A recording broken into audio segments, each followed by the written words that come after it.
Students, could you show your faces? So that I can see whether you are awake or sleeping. Lal Rempui, you are in which part of the state?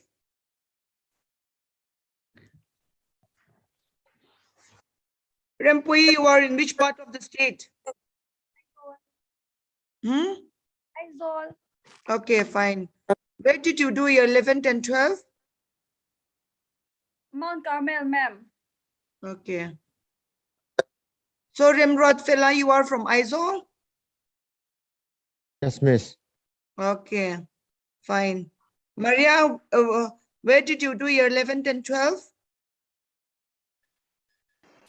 Ma'am, I done my 11 in Delhi and Okay. 12 in Mizoram. You are from which place? From Aizawl or? Okay, fine. Yeah, from Aizawl. Rosang Liana, are you in the class? Yes, ma'am.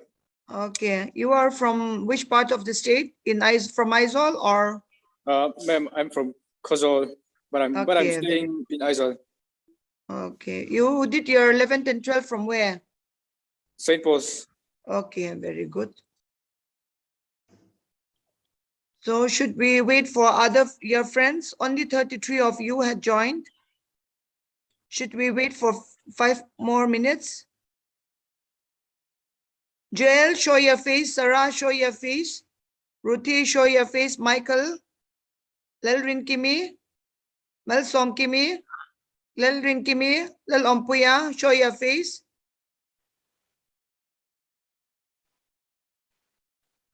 Have you had your breakfast?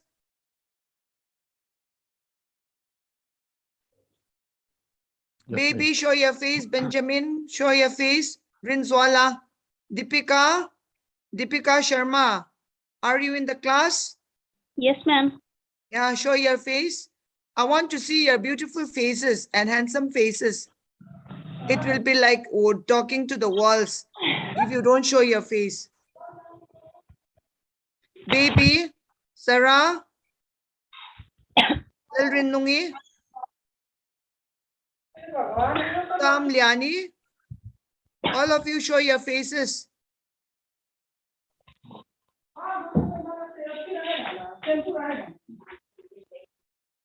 Baby, Ramtharngaki,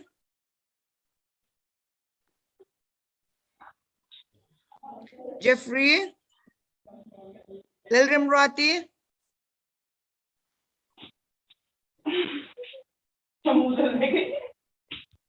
Benjamin,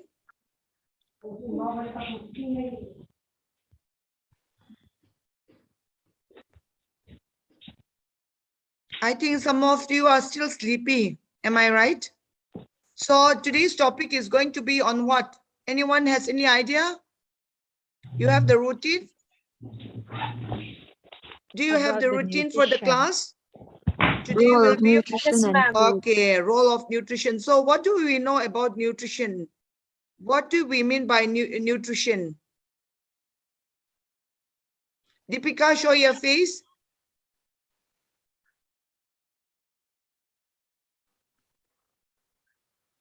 Lel Remrati can tell me what is the role of nutrition and food in our like day-to-day life. Anything you know? Can you share us? Remrati? Miss, which one? There are three. Role of nutrition. Remrati. Can you just tell me like briefly in 1 or 2 sentences? Nutrition give us energy. Very good. That's all I can think right now. Lalompuya, can you help him? Can you help her, Remrati? PC Lalompuya, can you help? Can you help Lal Remrati? It reduces the risk of chronic diseases. Okay, fine. What else? Lal Thiang Limi, can you add something? It is healthy for our body. Very good. Healthy for our body. Without it, we won't stay long in the earth, right? Then, Lal Tansava, can you add some more? It gives us energy to our Very body. good. Gives energy. So most of you had like answered something like putting all that together. Like we know that nutrition is required for the body in our day-to-day life, right? So without nutrition and food, we'll feel weak, right? And our body will grow weak, and our body defense mechanism will not be strong, right? So those nutrients, different nutrients will be going through just a gist of it.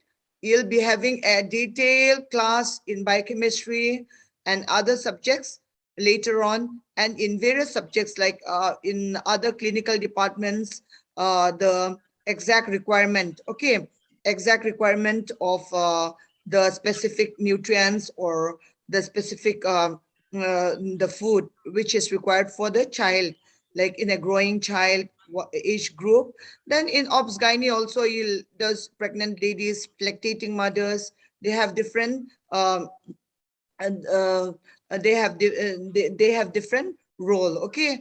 And when we come to medicine, we have diabetic patients, we have chronic liver disease, we have chronic kidney disease, all those like they'll have different nutritional diet.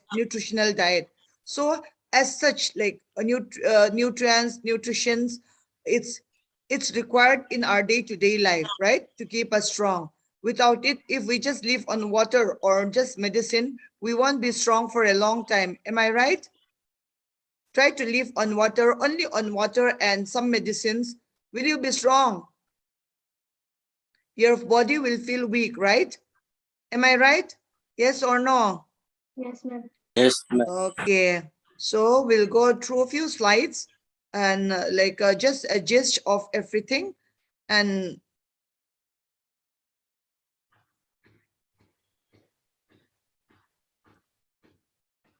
so our topic will be on role of nutrition and food. So as we have, as some of you had shared, like they are good for giving us energy, strength, and defense mechanism, right, for our growth. So in order to take those, to make it strong, to make our body strong, we have to digest the food which we eat, right? So it goes through our mouth, esophagus, the stomach, then it gets digested in the stomach, then in the intestine, it gets observed, right? Then whatever is not required, it's passed out in the rectum, okay? So this is a general mechanism. So by nutrition, we mean that it is a process of taking in food and using it for growth, metabolism, and repair. So if a child doesn't take any food, the child will not grow well, right? If we just live on breast milk after 6 months of age, when you don't give any complementary food, the child will not gain weight or grow strong, right?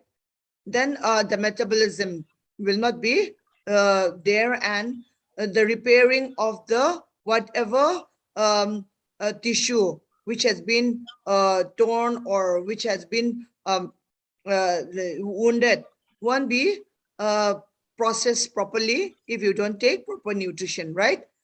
The stages are, as I had said, ingestion, digestion, absorption, transport, assimilation, and we excrete it out. Whatever is not required, we pass it out as our feces, right?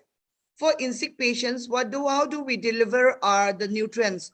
Can they take orally? Can they take food properly? No, So ma'am. we give through what? We give through. And Tlanzawa, can you tell me, sick patients, if the sick patient cannot take food orally, what do we give? We give through Intravenous injection. very good. We give IV fluids or IV nutrients, right? And we can give through the gastric tube, pass through the nasal or orogastric tube. We give the diet, whatever is required, right? Liquid diet, all the nutrients which is required. So the process, it is also defined as a process by which substances in food are transformed into body tissues and provide energy for the whole range of physical, mental activities that make up human life, physical and mental activity. If we just take fats, then what will happen to our body? We'll just become obese, right? So our muscles will not be built properly. Muscles are made of what? Built from proteins, right? Contractile Proteins. proteins. So yeah, so if we just take only one part of the nutrients, like for example, only carbohydrates or without any fats, then the other things, essential fatty acids will not be there in our body. Then what will happen? What will happen to our body? The defense mechanism will become what? It won't be able to defend Weakens. the whatever infection we get also, right? And that insulating mechanism will also not work properly in the body, right? So this is a healthy food pyramid which we call. So how many of us like hamburgers, burgers, or cheese, or pizza, or French fries? Anyone? In everywhere, like yeah, so many of us like burgers, right? Or pizza, right? Or donuts, ice creams. Those are the junk foods. So many fats are there, so many calories which are not required for the body, right? Then lots of fats are there, lots of oil, and lots of sugar. So many sweetening things are there, so many flavors are there which are not required for our body. So if we live on the junk food for a long time, we'll just become obese, right? And will be prone for diabetes, right? And or other infections which are related to excess fats intake, right? Our BP will be high, we'll have hypertension, we'll have diabetes, and other illnesses, maybe liver diseases also.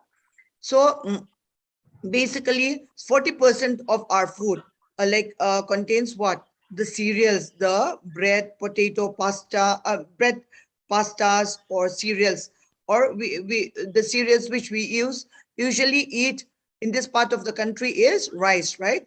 So like in northern part they take chapatis, in southern part they take in the form of idlis, dosa, right? Then we have fruits and vegetables. Fruits and vegetables, 35% of it.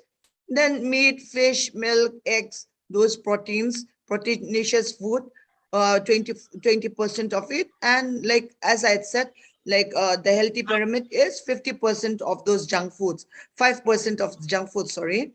So if we take so many, if it is ulta, then we will not be healthy. Am I right? Who lives on, any one of us lives on burgers only? Anyone can raise their hands up, or only Maggies, or only pastas? So we take different nutrients, like, right? Different combinations. So I remember once, like while I was preparing my postgraduate, I most of the time took bread. So like by the time after 1 week, I feel really weak. So like since I didn't go out to buy other vegetables, living only on bread and Maggie, it becomes very boring, and plus like it's not that healthy. So we have to mix those nutrients. So there are so many vitamins which we get from the vegetables. These are the vitamins. From vitamin A we get from the pumpkins, those capsicums, carrots, right? Brinjals, radish. The vitamin B's which we get usually from the meat, yogurt, okay? And vitamin C we get from the oranges. Nowadays we have so many oranges in this part of the country, and few bananas also. And vitamin D we get from the fish and from the egg also, and the milk, basically from the milk and eggs. Then vitamin E's we get from the avocado. Then we get from the papayas, right? Vitamin K we get from the pears, we get from kiwi, right? So there are different sources. So as I have said, the role of nutrition is what? To build the body, right? And to make it work, just like a car. Like different parts, different nutrients plays different role.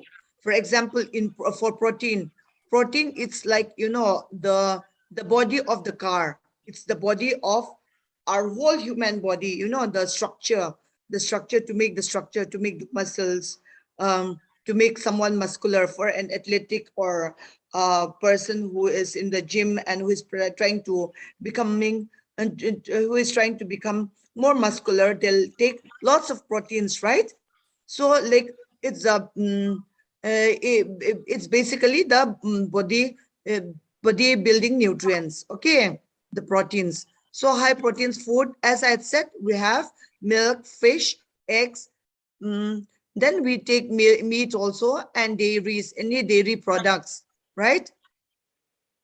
Then we have the we'll be coming through it one by one again. Those we have the, just 1 minute, I'll just enlarge. Could you see the slide? We have the vitamins and minerals. They are the essential nutrients for maintaining healthy body functions, okay, to be a good defense mechanism for the body.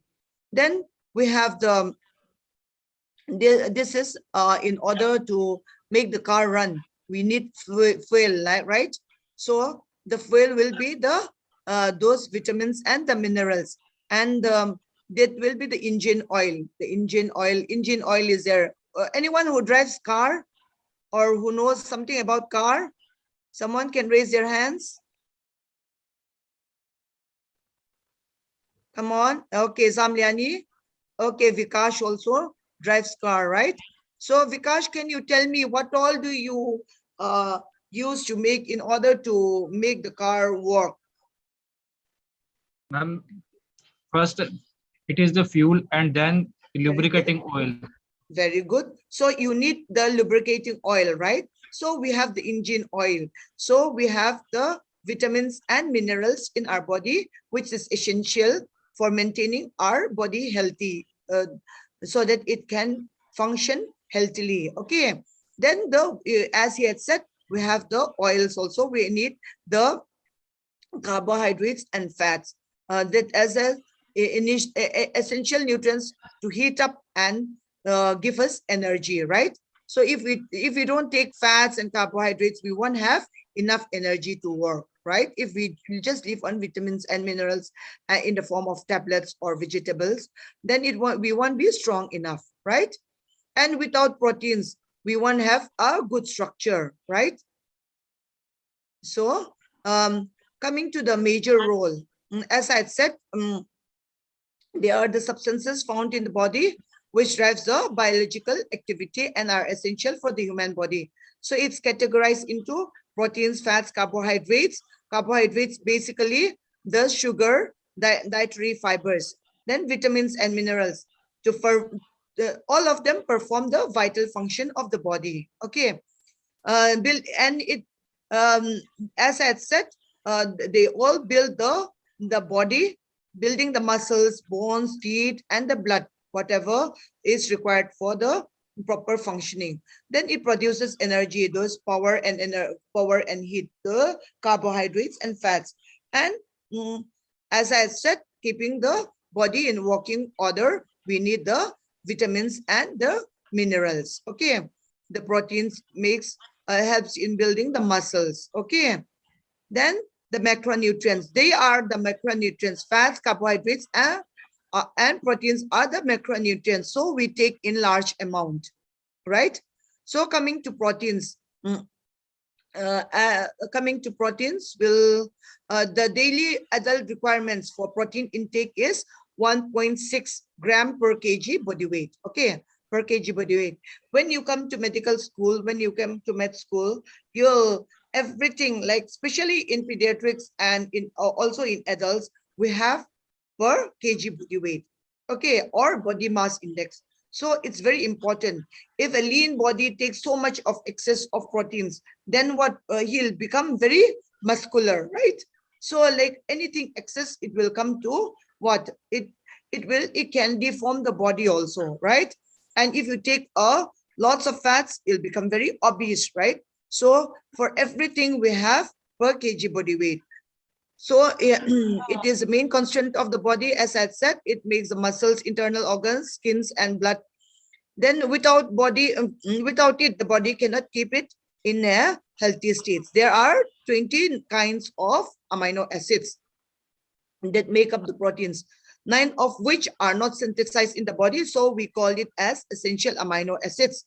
So essential amino acids, we take it in as a supplemented form in the meals. Okay.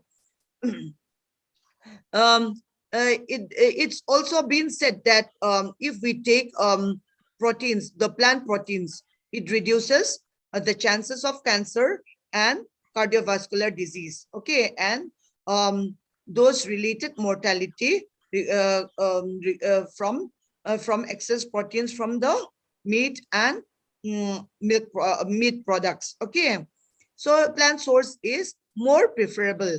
Can you tell me any plant source of proteins? Example, high rich proteins. Example, anyone can give me examples? Very good. Pulses. Pulses are very good, right? And we have got soya beans also. Soya beans is also called as what? Poor man's meat. Okay. It doesn't mean that when we take soya beans, we are poor, but it's also called poor man's meat because it gives lots of proteins, right? So, but meat as such, nowadays, this chicken also costs around how much? Per kg, it costs around 250. Am I right? Anyone can answer? 350. Oh, yeah, that's what. I'm not sure. So yeah, so it's becoming very costly, right? But if you take 350 rupees of soya beans, then you get lots, right? So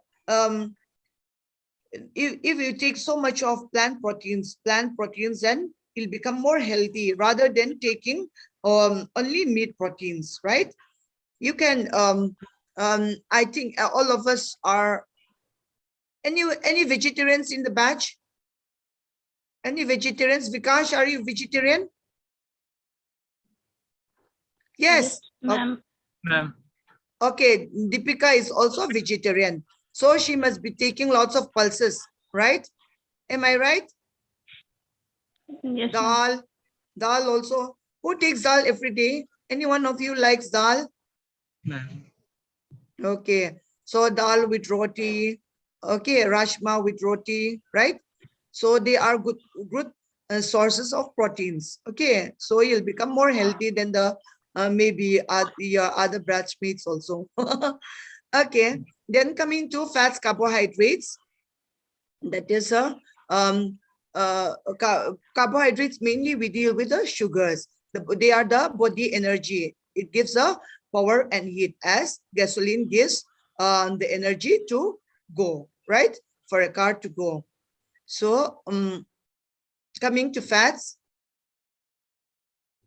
we have a small amount is required for our body. That is if we just take small amount, just 1 gram gives 9 kilocalories. 9 kilocalories. Just 1 gram of fats gives 9 kilocalories. So much energy is there from the fats, right?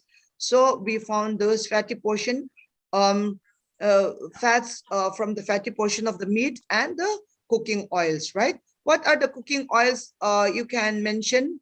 Ram Eng Moya, can you tell me cooking oil?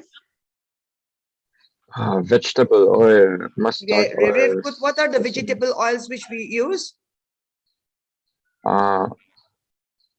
There are soybean oil. Yeah, we have mustard oil, we have sunflower oil, safflower oil, soya oil, palm oil. So many oils are there, right? Coconut oil is also there. In certain part of the country, we have so many coconuts, so they take lots of coconut oils, right? Those are the form of fats which we take. Okay. Then it's composed of glycerol and fatty acids. They are high energy molecules, and it, as I've said, it also helps the body to grow, keep warm, and serve as an inventory in case of emergency. Okay, in case of emergency, in the sense, if the for example, a little bit obese person, if that person doesn't take lots of carbohydrate or doesn't take the required carbohydrates at that point of time when he's sick, those fats will be burned down, so in the form of energy. Okay, so little bit of fats is also required for our body, right? If we are too lean and thin, and when we fall sick, we won't have energy to burn, right? If our appetite is lost, right? There are certain fatty acids, as I've told you earlier. There are 9 essential fatty acids which are required. Among them, omega-3 and omega-6 are required for the synthesis of eicosanoids, prostaglandins, and leukotrienes. These are very important. You'll be talking about prostaglandins and leukotrienes later on, so I'm not going to go in detail. You'll be having it in biochemistry class. Okay. 25 to 30% of the daily calories should be from fats. So approximately 25 to 30% of the calories should be from, out of which saturated fat should not be more than 10%. Okay. Cholesterol is not essential, necessary. It's not necessary in the diet, but you might take a little bit, but you shouldn't take so much, because what will it cost? Lots of cholesterol will cost how much? What will it cost? Anyone can tell me? Atherosclerosis. Very good. Atherosclerosis it can cause. So then ultimately leading to hypertension, leading to myocardial infarction, right? So many problems will be there. And there can be stroke also, right? The person are more prone for stroke if that person is having hypertension, right? So lots of fats in the diet is also not required, as I've said. So it can be reduced by replacing red meats, fried foods, and fat-containing dietary products with white meat. Okay. Anyone can tell me white meat?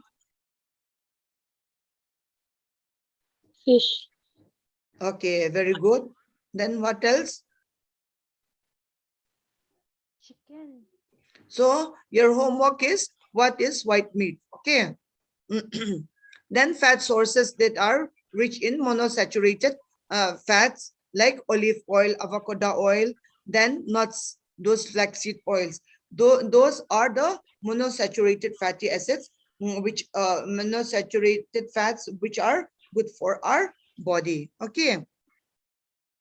Then coming to carbohydrates, they are divided into sugars and dietary fibers. Sugars are the main energy source which helps the body to move, okay, during exercise. So during exercise, we have to take lots of carbohydrates, right? If a person just take a walk and run without taking carbohydrates in the form of maybe glucose powder or in the form of drinks, okay, then he'll become weak, right? Those energy will not be burned, and he won't be able to walk for a long time. They are stored in the liver and muscles as glycogen. Okay, they are the main source of energy for the brain. So since you want to be good medical students, right, good IMG, you have to take lots of carbohydrates also. Okay. Then the dietary fibers, it is also known as the 6 major nutrients, because it helps in what? What is the main role? It increases the Absorption. okay, Digestion. and if you don't take dietary fibers, what will happen? Sarah, can you tell me? Bowel movements would be disturbed. Very good. So you'll have constipation. Okay, and one good major role is it increases the number of the good bacteria in the digestive tract. Okay, there are good bacteria, the E. coli, which are very essential for our body, like so many other organisms are there in our intestine, which will help in the breaking down of whatever we are taking. Okay, so if we take lots of antibiotics, what will happen? Those good bacteria can also get killed. Okay, and we can in turn can have other infections like pseudomonas infections. Okay, then the person will be what? The defense mechanism will be very loose, right? So they'll be more prone for infections. So taking unnecessary antibiotics is not required. Since you are going to be a good IMG, you have to learn this thoroughly. Okay, during your biochemistry class and physiology class, you'll be reading all this, the digestive tract, the mechanism part in the physiology, those the carbohydrates, okay, in the biochemistry. So you have to know it thoroughly. And it maintains a balance of the bacteria in the intestine. Okay. And it is a indigestible portion of the food. Then coming to micronutrients. Micronutrients are the vitamins and minerals. That's why we take in what form? In small amount, right? We don't take so much of vitamins, right? And if a person is deficient in vitamins and minerals, do we give 1 cup of vitamins or 1 cup of minerals? No. Okay, so we give in small amount, right? Just like a car which needs oil, so we need small amount of vitamins and minerals daily. Okay, so it is not used as an energy.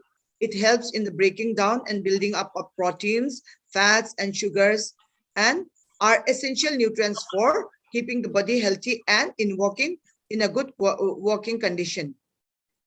It's a general term which is organic compound, okay, containing carbon, and it's impossible for the body. Mostly, it's impossible to for the body to synthesize. Okay, vitamin D also. What is the source of vitamin D? Anyone can tell me? Vitamin D. Yeah. Sunlight. Yeah. So if you sit at home for a long time, what will you be deficient of? Vitamin D. Vitamin D is important for what? Bones. For bones. Yeah, bones. for the growing bones, right? For the bones, and as such, when you are also an adult, if you don't take, if you are not exposed to the sunlight for a long, for the required time, I mean required amount, then your body will grow weak, right? Nowadays we have so many people having vitamin D deficiency. So lack of vitamins can possibly lead to various deficiency related disease. What is the cause of scurvy? Anyone can tell me scurvy? Vitamin C. Vitamin C deficiency. Vitamin Oh, C. vitamin C. If you have scurvy, you'll have lots of what? What will happen to the body? Bleeding gums. Gum bleeding. Gum bleedings, and what else? The joint pains. Then bones also will get affected because the connective tissue also needs vitamin C, right? And it is what? It is very important, a very important antioxidant. What do we mean by antioxidant? It helps in utilizing of oxygen and it prevents aging. And what else? Fight the radicals. It will reduce They are free the radicals, those radicals which we don't want in our body. Okay, so this vitamin C will fight against it in simple term. Okay, so you have answered very well. Then we'll go to the vitamin D, vitamins, the categories. There are two main categories: water soluble and fat soluble. Fat soluble, we have vitamin A, D, E, K, which dissolves easily in fats. So if we, since they dissolve easily in fats, we can have more chance of overdose. Okay, vitamin A, hypervitaminosis can have what? Pseudotumor cerebri. Pseudotumor cerebri, it's just like a meningitis or the meningeal irritation. The child will keep on vomiting, or that person will keep on vomiting. Taking lots of vitamin A, it's not required. Okay, and vitamin D also, excess of vitamin A is commonly seen, and vitamin E, but commonness is a vitamin A. Okay, so you have to give a required amount. You shouldn't just overload the person with the vitamin A. And then water soluble vitamins are vitamin B and C. Since they are since water is major chunk in our we contain lots of water, and we drink water, right? How much liter do we drink daily? Rameng Moya, how much liter of water you drink daily? About 4 liters. Yeah, see, you take lots of water, right? 4 liters. So it gets dissolved and it passes out in the form of urine, right? Urine. From the kidney. So it's get all the waste had been passed down as an urine. So water soluble, we hardly get the in order to get overdose, you have to really take a lot amount. Okay. So fat soluble vitamins, we don't, it's easy, it's difficult to pass out easily. So there's more chances of getting overdose. So vitamins can be found in large amount in the foods and vegetables, right? That's why we take vegetables and fruits daily. Who takes only vegetable? Who takes only fruits? Oh. Any one of you? Lalrin Yungi, do you take only fruits? No, ma'am. Yungi, do you take only fruits? No, ma'am. Okay, so you don't take only fruits, right? You take other things also, other in the form of rice, in carbohydrates in the form of rice, right? And proteins in the form of dal or other pulses, soyas, right? So we have other component, that is among the micronutrients, the minerals. It is also called as inorganic matter. Vitamin is called organic, and this is inorganic. They are the chemical elements which make the human body, excluding oxygen, carbon, hydrogen, and nitrogen. It is the chemical element. Okay, there are 16 different minerals which are necessary for the human body. The major chunk are calcium, iron, and sodium, right? Sodium we take in the form of salt. Iron, iron it's freely available in the form of what? Can you name a vegetable which contain lots of iron? Anyone? King beans. Rice, Pardon? spinach, Spinach. Yes, spinach. spinach, Apart from rice. that, Beetroot. Is it a vegetable? beetroot, yeah. Then brinjal, right? Then what else? In miso we have kurtai, right? Kurtai. So it's cooked in it's a big pot. It's cooked in a big pan, which is iron. So like that kurtai contains, it's a sweetie stuff. It's made out of sugar cane. So it contains lots of iron also. And in the northern part we have jaggery, right? Jaggery also contains lots of iron. And vegetables in the southern part of India we have drumstick. Drumstick contains lots of iron. So for malnourished children, we used to advise to give drumstick. Okay, calcium, major chunk is what? Calcium major chunk is milk, in the form of milk. Am I right? Am I right? Yes, Who drinks ma'am. milk daily? Anyone? We don't drink milk, right? Okay, Vikas drink milk daily. So he'll be tall, handsome, and strong, right? Because his No, bones ma'am. will be strong, right? So we have to take a small and the required amount of calcium in the form of milk, right? Then it's found, minerals are found in vegetables, fruits, seaweed, milk, and dairy products. We might be taking chocolates, right? Mary Jones, do you take chocolates? So chocolates also contains calcium, right? So dairy products like cheese also contains lots of products and the calcium. So dairy products are also required for our body. So what are the calories? Coming to calories, we had been talking about burning calories, right? So it is a measure of energy. Okay, dietary calorie is the amount of energy which is required to raise the temperature of 1 kilogram of water. 1 kilogram of water by 1 degree Celsius. The use of calories are for breathing, for thinking, and activities like walking, talking, and eating. So we burn our calories. Some of you have that smart watch, right? To see whether how much calories you burn per day, right? So it will say how many steps you have taken in a day, or how much kilometer you have gone. So the calories which you have burned. Am I right? Anyone has a smart watch? Someone can raise their hands who has a smart watch?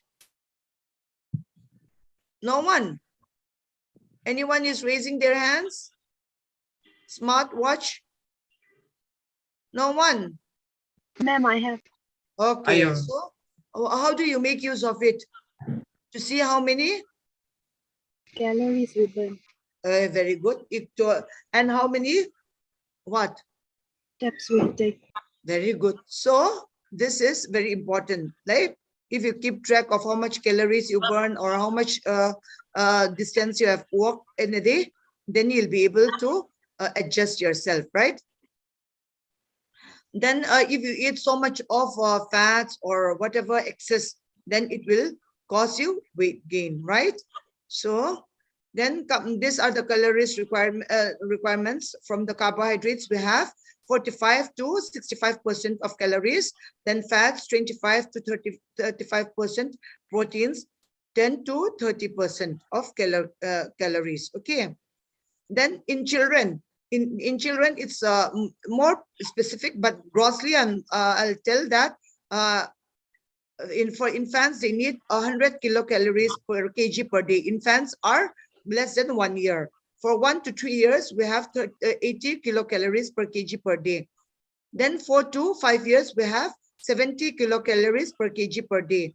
6 to 8 years, we need 60 to 65 kilocalories. For 9 years above, 35 to 45 kilocalories per day. So accordingly, we have a what? Kilocalories requirement. Okay, if we take excess, we have those excess in the form of obesity, right? These are the growth charts. Okay, so like if a child is not growing, we see whether this is a growth chart. I just want to show you. This is the CDC growth chart, which we'll be using later on in our pediatric classes and clinical classes. Okay, to see whether the child is overweight, underweight. This is the head circumference for age and weight for length in percentile. Okay, whether the child is falling in the required percentile. Okay. If it is above the 90th percentile, then the child is obese, or 98th percentile, it is obese. If it is more than less than 10 percentile, then the child is very malnourished. Likewise, okay. This is the another growth chart. That is the length for age and weight for age percentile. So there is length for weight for length, weight for length, okay, and another length for age, then weight for age, okay. Then this is for girls, it's different again. We have length for age and weight for age percentile again. So likewise, like it's there are different charts, growth charts. You'll be studying in detail later on when you come to pediatric clinical class. Then there are nutritional, so many nutritional programs in India. like the Integrated Child Development Program, which we call it as ICDS, or midday meal program. Midday meal program, we have this. We have it in what? Where do we have the midday meal program? In the middle school, In primary government schools. Government Yeah, schools. very All good. government Very Middle good. and All the primary. government school will have the midday meal program, so they'll be having those food in the form of midday meal program, right?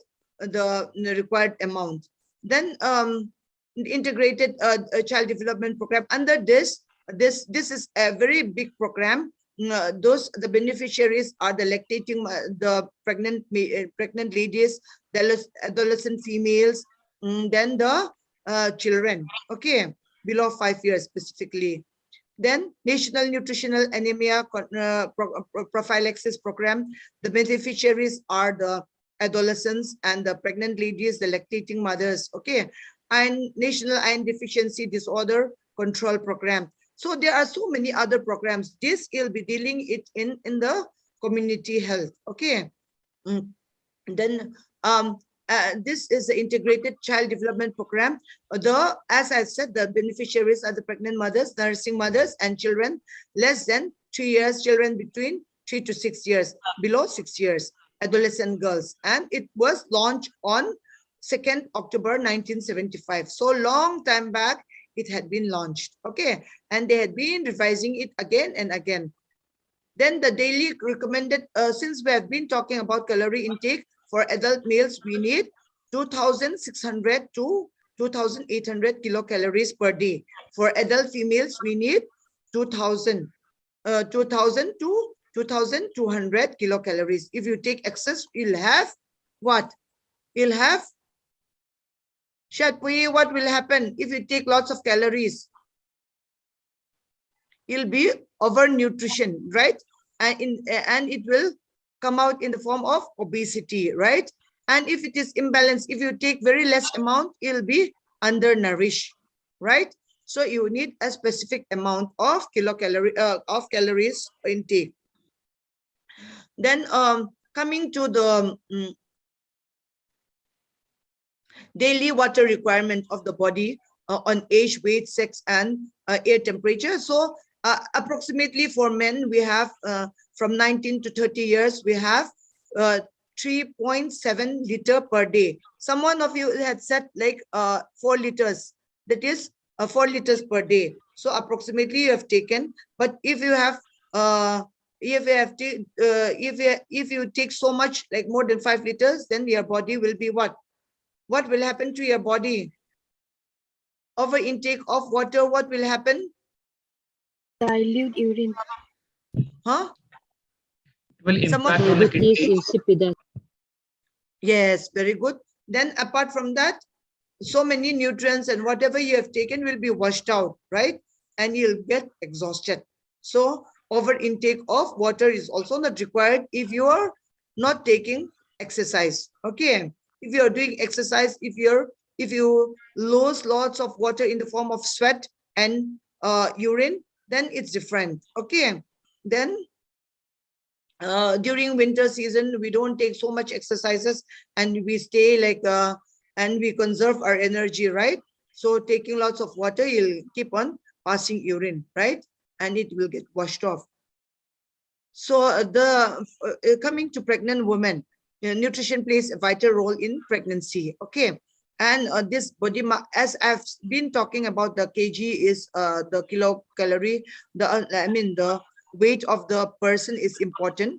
So for pregnant lady, the body mass index is also important. If the woman is underweight, that is body mass index is less than 18.5 before pregnancy, it is advised to she is advised to gain weight of 28 to 40 pounds throughout the pregnancy. For the normal BMI, that is 18.5 to 24.9, the pregnant woman should gain around 25 to 35 pounds. Okay, so it's for obese, like that it goes on.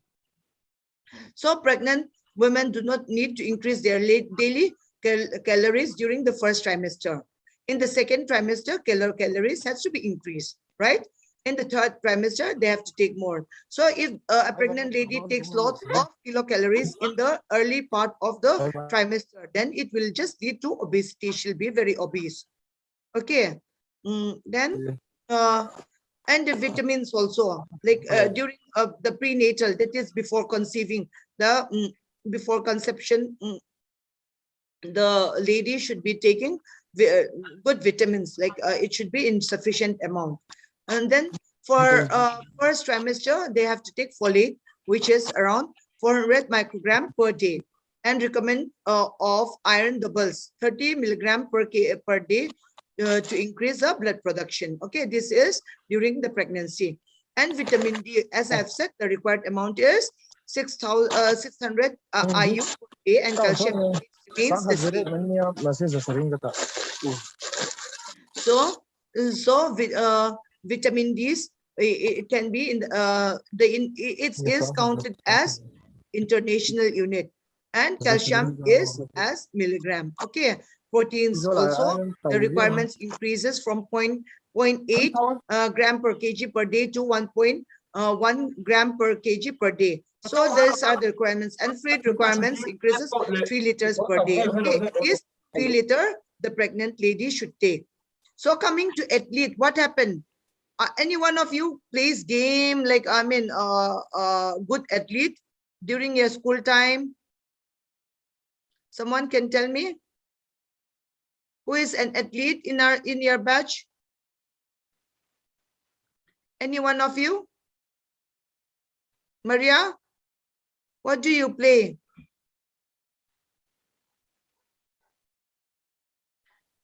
Are you in my class? Oh, yes, yes. So Sorry. anyone who is an athlete?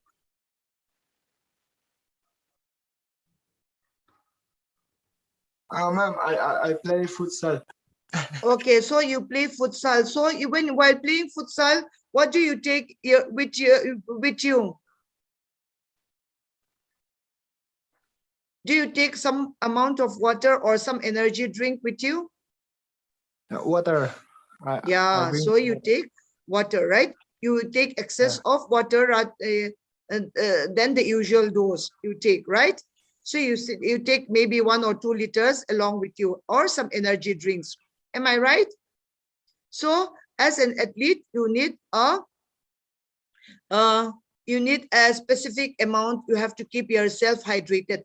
So from person to person, it varies. So the nutritional requirement varies from person to person. For a child, it's less, and for as a child grows up, then the requirement may be more, right?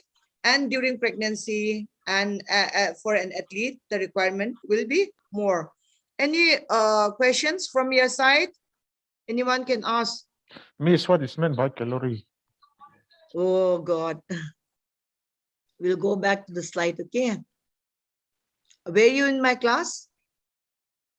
Did you sleep in my class? I'd been talking about it, right?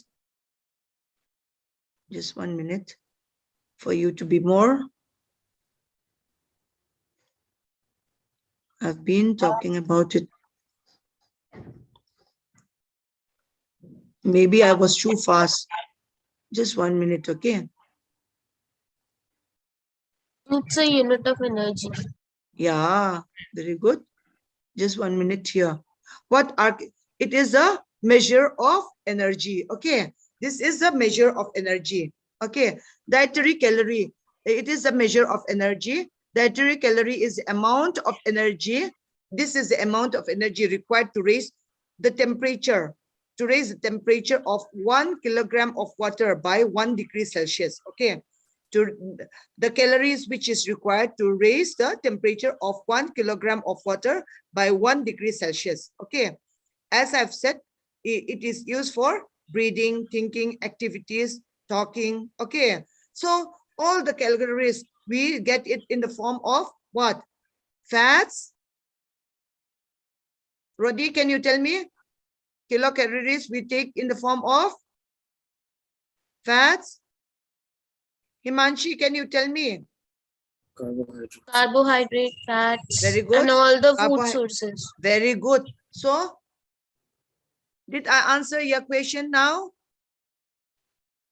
Are your doubts clear now? Who asked the Yes, miss. question?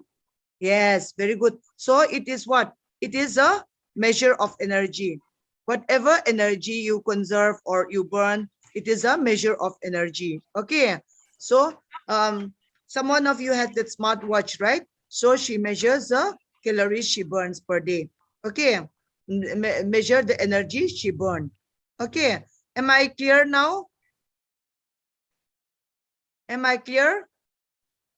So if you take Yes, lots ma'am. of, like for example, if you take lots of calories, it will be stored as fats. So you'll become an obese person, right? Am I right? Yes, ma'am. Yeah. Any other questions? Don't hesitate to ask. I'll keep on like scrolling the slides back if you have any doubt. Before you ask the question, for children, it's totally different, as I've told you. For below 1 year, between 1 to 3 years, from above 3 years to 5 years, like that. So per kg body weight is very important for a child. Okay. And likewise, for adults, the for pregnant ladies, it's different. For the athletes, it's different. And the requirement might be might vary, but we follow this. The main source of energy, main source of calories are from carbohydrates, 45 to 65%. From fats, we have 25 to 35%. If it is ulta, this, if we take this calories in means lots of proteins, 45 to 65%, then it will, what will happen to our body? You will become muscular. Yeah. Then if you take, for example, a carbohydrate, if you take fats, 65% of calories from fats, then it'll become what will happen to your body? Obese. Very good. Tracy, are you awake? Are you awake? Anyone ma'am. Anyone wants to ask any more questions? Am I clear with the class? Yes, Ma'am, I have ma'am. one question. Anyone can ask if you want. Ma'am, for Yes? Pregnant woman. Pardon? Pregnant woman. We want the pregnant woman. Okay, we'll go through again. Don't worry. See, you'll be having all this in details later on. Okay, this for a person, a pregnant, for example, if a pregnant woman is very like underweight, which we defined it as body mass index. Okay, we just don't see the weight of the person. For example, if that person is only 40 kg and the height is very like around maybe 5.4, then the body mass index will be less. Okay, so less than 18 body mass index. You can Google how to calculate the body mass index. It's very easy. 18.5. If it is less than 18.5 before pregnancy, that person is asked to gain weight of this much throughout the pregnancy. That is around 28 to 40 pounds throughout their pregnancy. Okay, pounds you can convert it into again to kg also. Maybe roughly, I'm not too sure. You just scroll it, you just convert it. Okay. So like normal BMI is supposed to be 18.5 to 24.9 for a pregnant woman. Then they'll gain around 25 to 35 for 25 to 35, which is less compared to the underweight woman.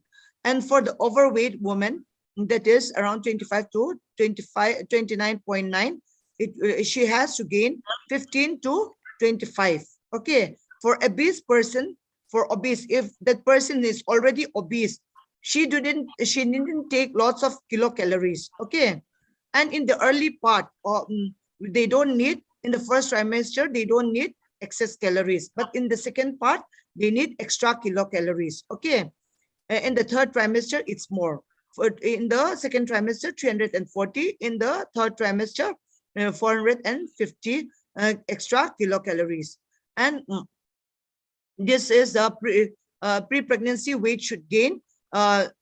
Normal pre-pregnancy weight should gain around 17 kg to 25 kg. Overweight.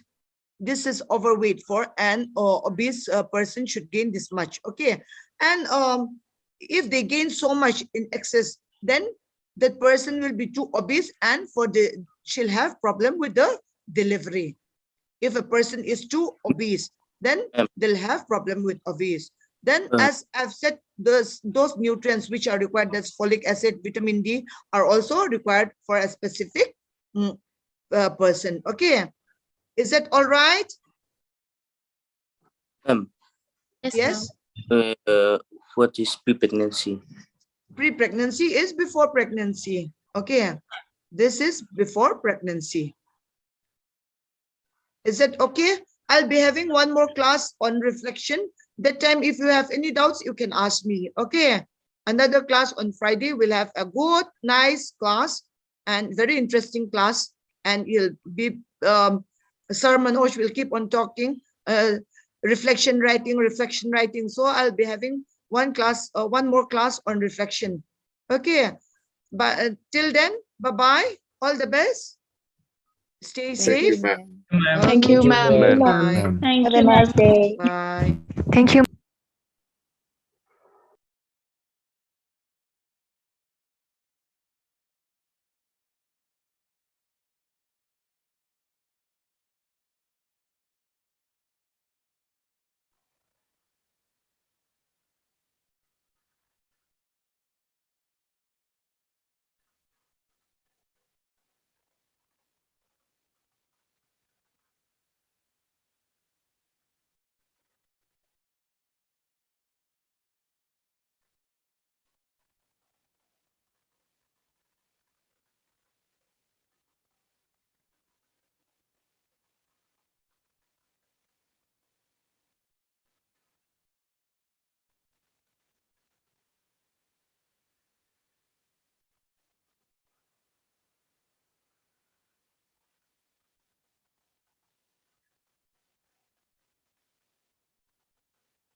Hello? Am I audible? Hello? Yes, sir.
Okay, students, can you hear me? Yes, sir. Yes, sir. Yes, sir. So, good afternoon, everyone. Good afternoon, sir. Good afternoon, sir. So today we'll be learning about medical ethics and role of consent. So before that, I'm Dr. George, demonstrator in forensic medicine. So for this medical ethics and role of consent, this is very important, okay? First thing is medical profession. So in a medical profession, which is governed by legislature and code of ethics and etiquette. So these broad principles of medical ethics are formulated by national and state medical councils and world medical associations. Okay, so you have to know that a medical profession is governed by legislation and code of ethics and etiquette. Then in this, there's Hippocratic Oath. So under NMC now, it's known as Maharshi Charak Shapat. So as you may have seen in the news, in some states, they have opposed this Maharshi Charak Shapat because they think that it's like a mixopathy. So they it points towards a little bit about the homeopathic side. So they still want the Hippocratic Oath. So this is taken by when you are graduating, you have to know the Hippocratic Oaths. But now this Hippocratic Oath, what is basically this Hippocratic Oath? It's an oath of ethics, which is traditionally taken by physicians at the time of graduations. But then as time goes, then there is a new, that is the Declaration of Geneva. So basically, it was intended as a revision of a Hippocratic Oath, so that that could be comprehended and acknowledged modernly. Okay, so this was adopted by the World Medical Association in September 1948. So this has been followed as the code of medical ethics. So the enforcement of this code is done by the medical council.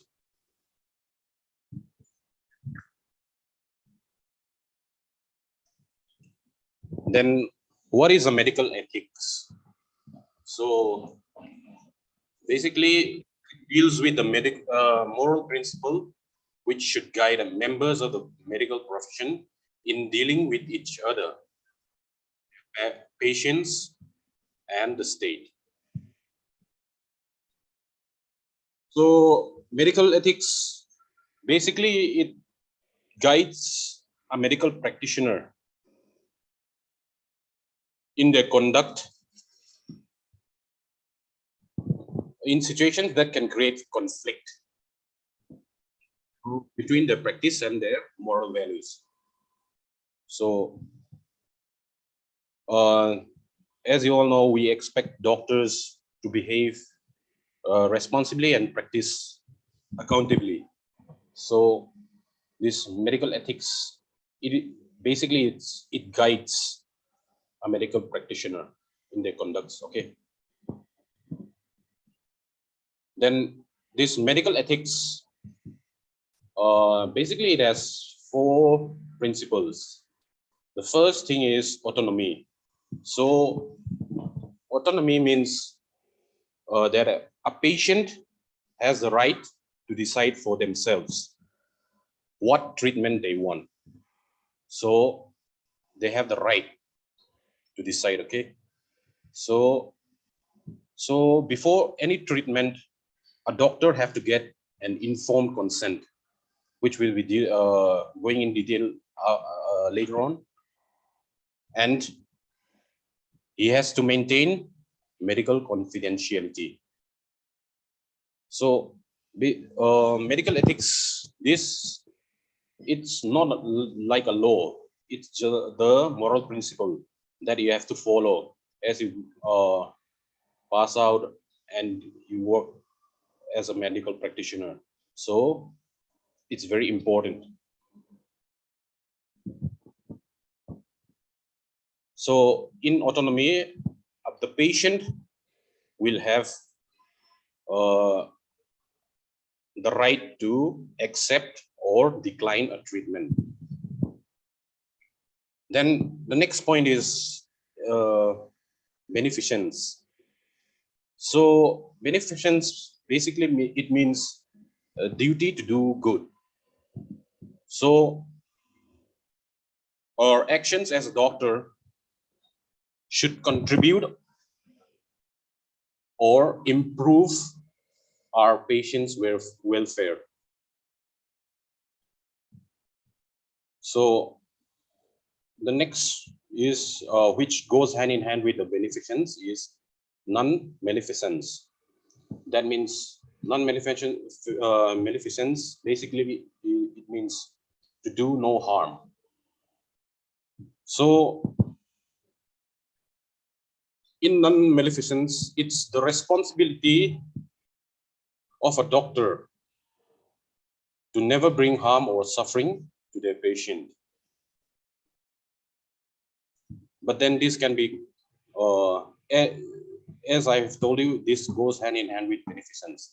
So a doctor has to decide whether the benefits outweighs the risk. So non-maleficence means doing no harm or sufferings to the patient. Then next is justice. So basically it means ensuring fairness or equality among the patients. You should always deal with the patient with fairness and equality. Then this is the Hippocratic Oath, which was which written around the 5th century BC.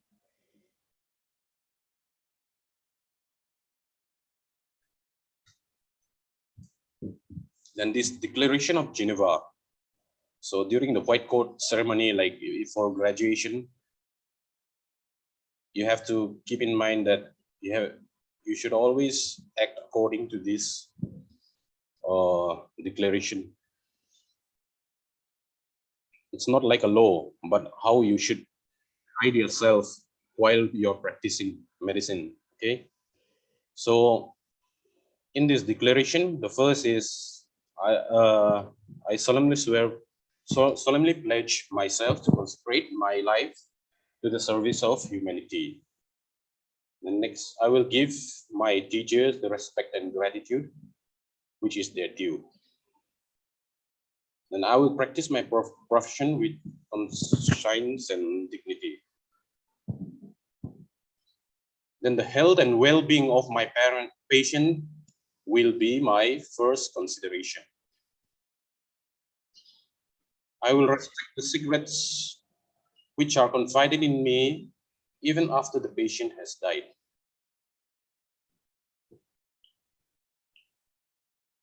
And I will maintain by all means in my power the honor and noble traditions of medical profession. My colleagues will be my brothers and sisters. Always keep in mind, okay?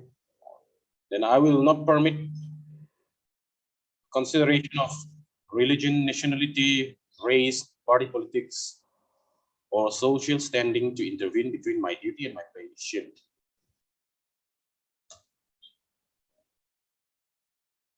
Then I will maintain the utmost respect for human life from the time of conception.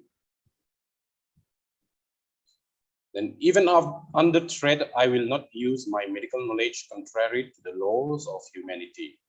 Then I shall abide by the Code of Medical Ethics as enumerated in Indian Medical Council Regulation. Then I make this promise solemnly, freely, and upon my honor. So as I've told you, this is done during the white coat ceremony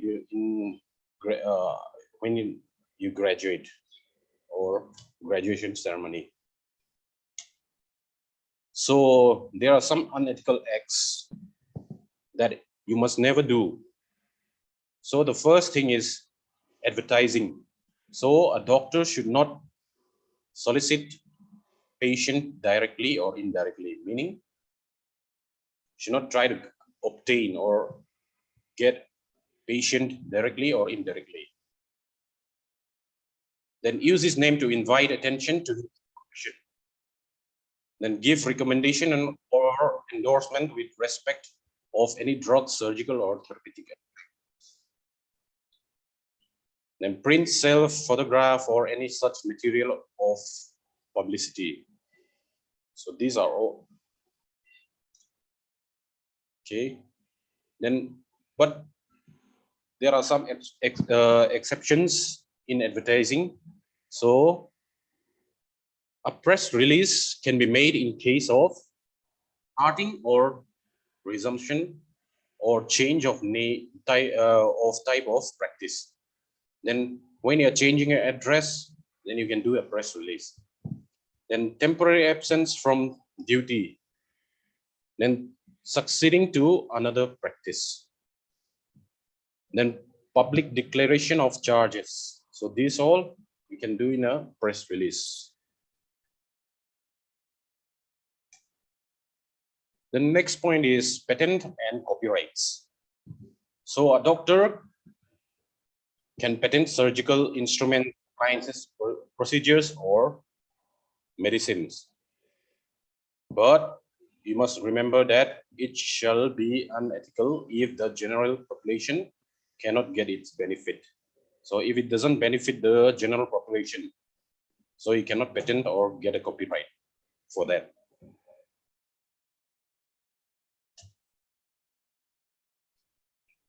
Then third point is running an open shop for dispensing of drugs, appliances prescribed by other physicians. So This you shouldn't do. Then dichotomy or fee splitting. Basically, it means giving and receiving gifts or commissions by referring, recommending, procuring patients. You should not try and get or receive gifts or commissions for that. So this is unethical. Then cigarette remedies, prescribing or dispensing cigarette remedial agents of which he does not know the composition. If you don't know the composition of a medicine, there should not be prescribed. You should not prescribe or dispense.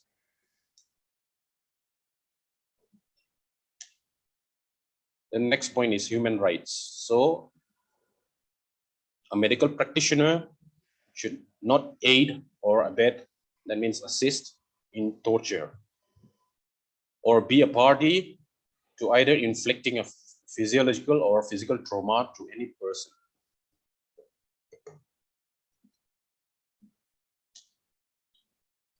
Then euthanasia, should not be involved in euthanasia.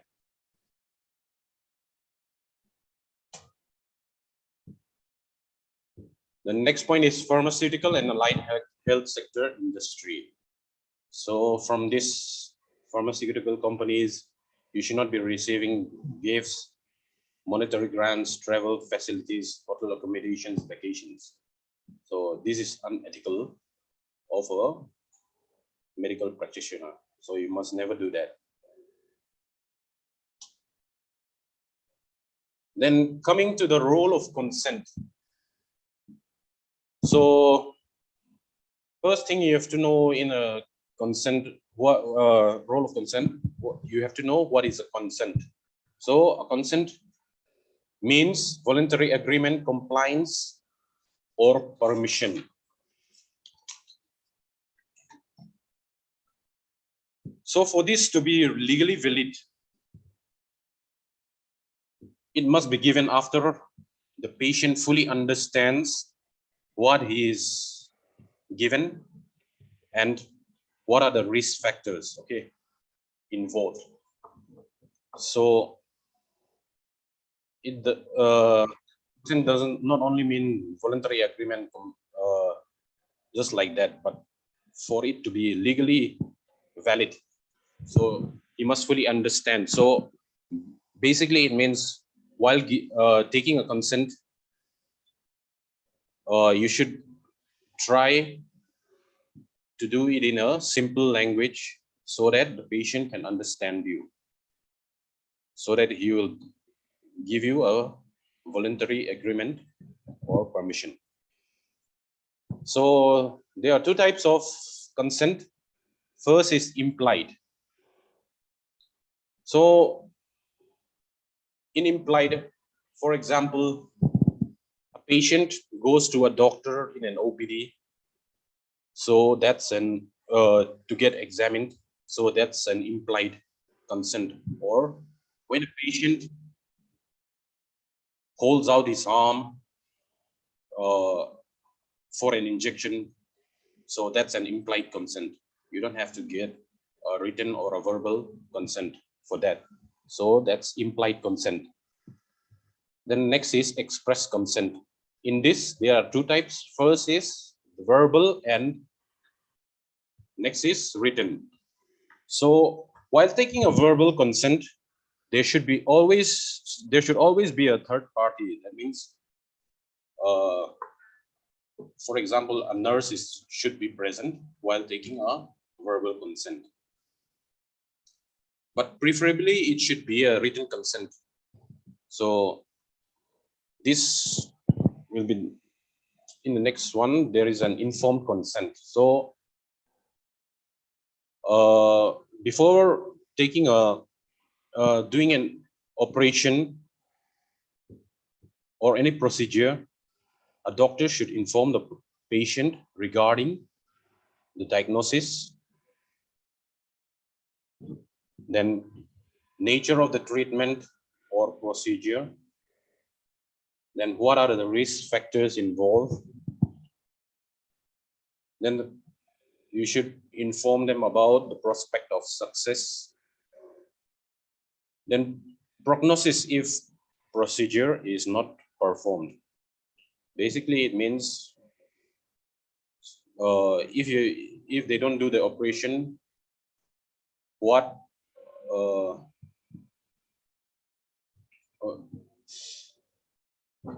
if you don't do the operation, then the outcome, what can be the outcome if the procedure is not done? That's the prognosis.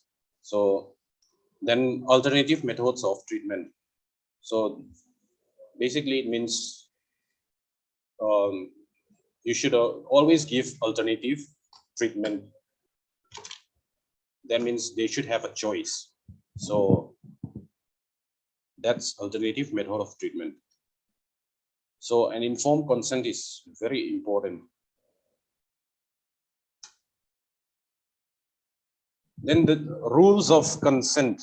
So basically a consent is necessary for every medical examination. Then oral consent should be obtained in the presence of disinterested third party, like I have told you before. Then the written consent should refer to one specific procedure, not as a whole, okay? Like while admitting a patient, you should not get a written consent. Instead, if you are going to do an operation for, say, appendicitis, so you should get a written consent for appendicitis. Then any procedure beyond routine physical examination, such as operation, transfusion, blood transfusion, collection of blood, etc., will require express consent. That means either verbal or written, and preferably it should be a written consent.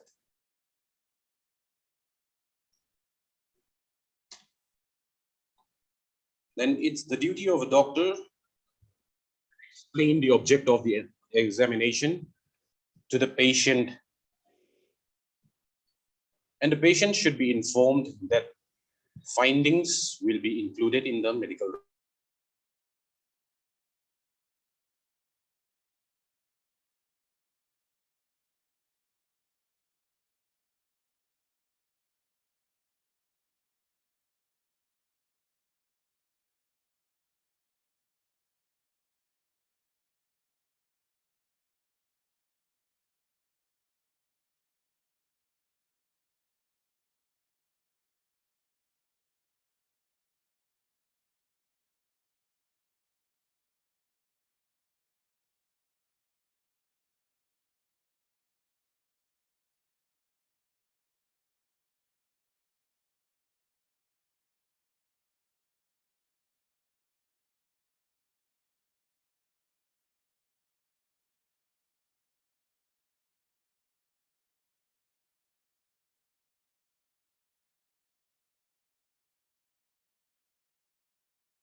Hello.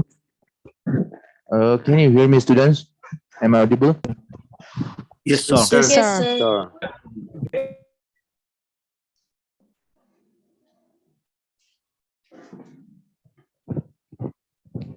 Okay, we'll continue with the rules of consent. So, next point is doctor should inform the patient that he has the right to refuse to submit to examination, and the result may go against him. So, in this, if he refuses, then he cannot be examined. So, this is also known as informed refusal.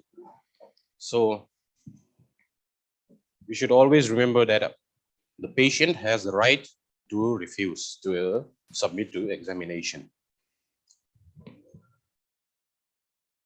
But then you should inform them that the result may go against him.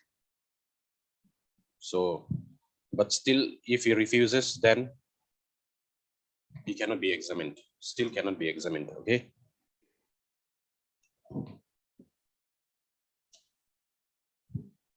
Then in criminal cases, the victims cannot be examined without his or her consent. So like in cases of rape, the victim cannot be examined without her consent. So a written consent, that is express consent, should be taken. But in criminal cases, supposing a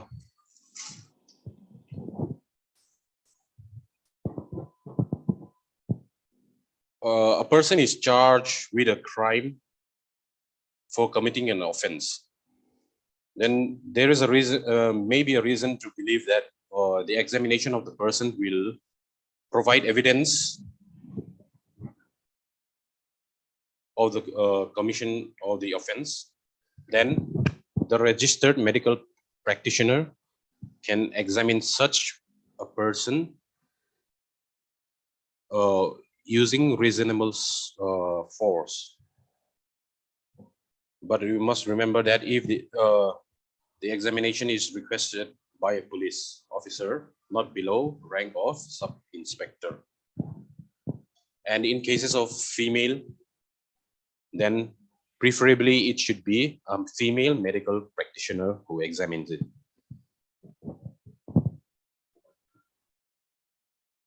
Then age, this age is very important. A person above 18 years of age can give valid consent to suffer any harm. So remember that 18 years is the age of majority, meaning you're considered as an adult. So they can give consent on their own. Suppose then next point is a child under 12 years of age or insane person cannot give valid consent to suffer any harm. So in these cases, consent of the parents or guardian should be taken. Then there is this loco parentis. Supposing there is an emergency involving a children or a child under 12 years of age, then the parents and guardians are not available, as supposing she's in a hostel. So the warden can give a consent for that child. So that is basically what it is, this loco parentis.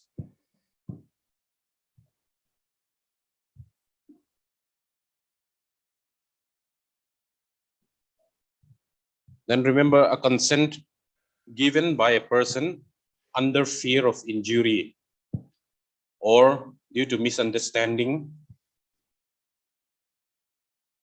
is not valid. Okay.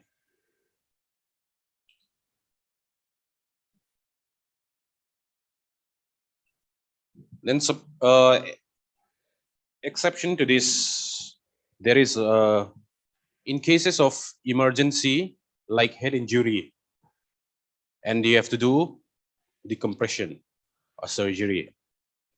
So any harm caused to a person in good faith, even without the person's consent, it will not be an offense, because the law implies consent, because it's for the well-being of the patient. So if it is in good faith in emergency cases, consent, you do not need a consent. Then in medical legal autopsy, consent is not required.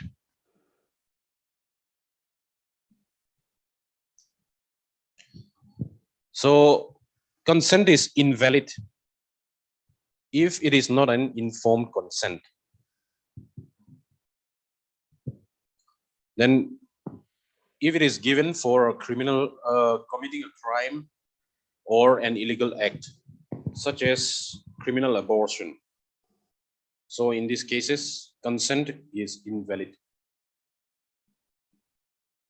Then obtaining by misrepresentation or fraud. So it'll be invalid. The consent will be invalid if it is a fraud or misrepresentation. Then if consent is given by one who had no legal capacity to give it, for example, an insane person or a minor. So consent is invalid in these cases. Then again, there is a substituted consent. So if a person is in need of a treatment but is incapable of giving informed consent, then consent, that is proxy consent or substituted consent, must be obtained from the next of kin. That means from the family. So the order of succession should be generally the spouse, then the adult child, then parent and siblings. So preferably first is the spouse. If the spouse is present, then you can get a substituted consent. Then, or if an adult child is present, then you can get it from there, or parents or siblings, or any other siblings.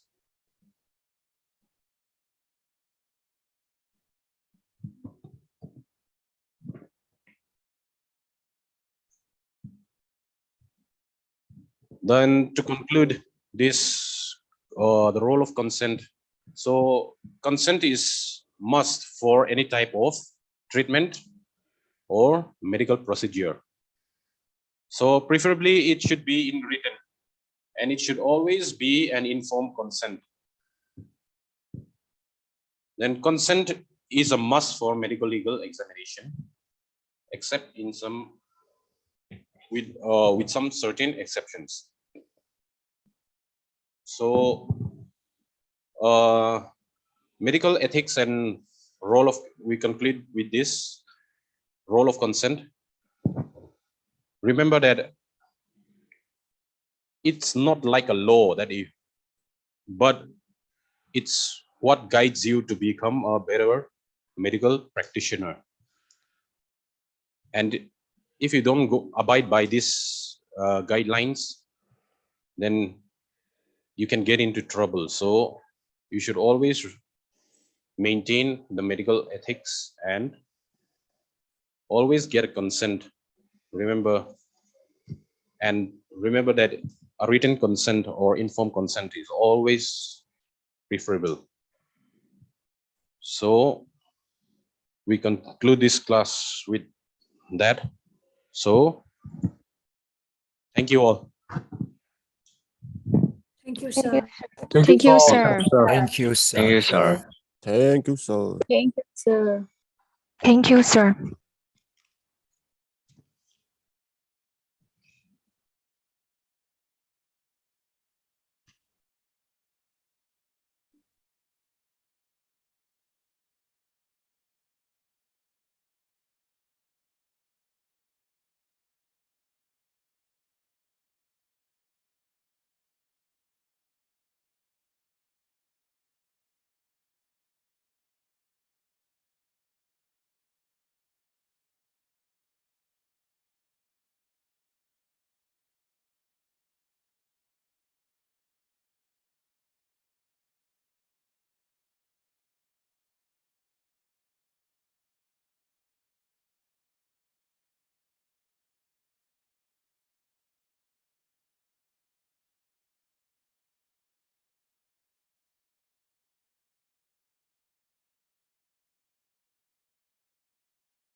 Hello. Am I audible? Yes, sir. Yes, Yes, Yes, sir. sir. Did you Yes, see? sir. Is it visible, the slide? Yes, sir. Yes, sir. Okay, then I will go to the next slide and again inform me, okay, if it is visible.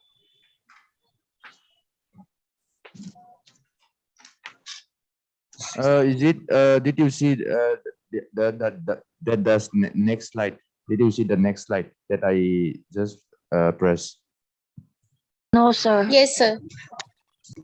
Some Yes, some of sir. you are seeing the slide and some of you are not. We can see the second slide. It's within Uh, introduction. Yeah. And then It's not moving. again the next slide. Did you see again? No, not the third one. Okay, No, okay. sir. I think so. It's done through slideshow.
Okay.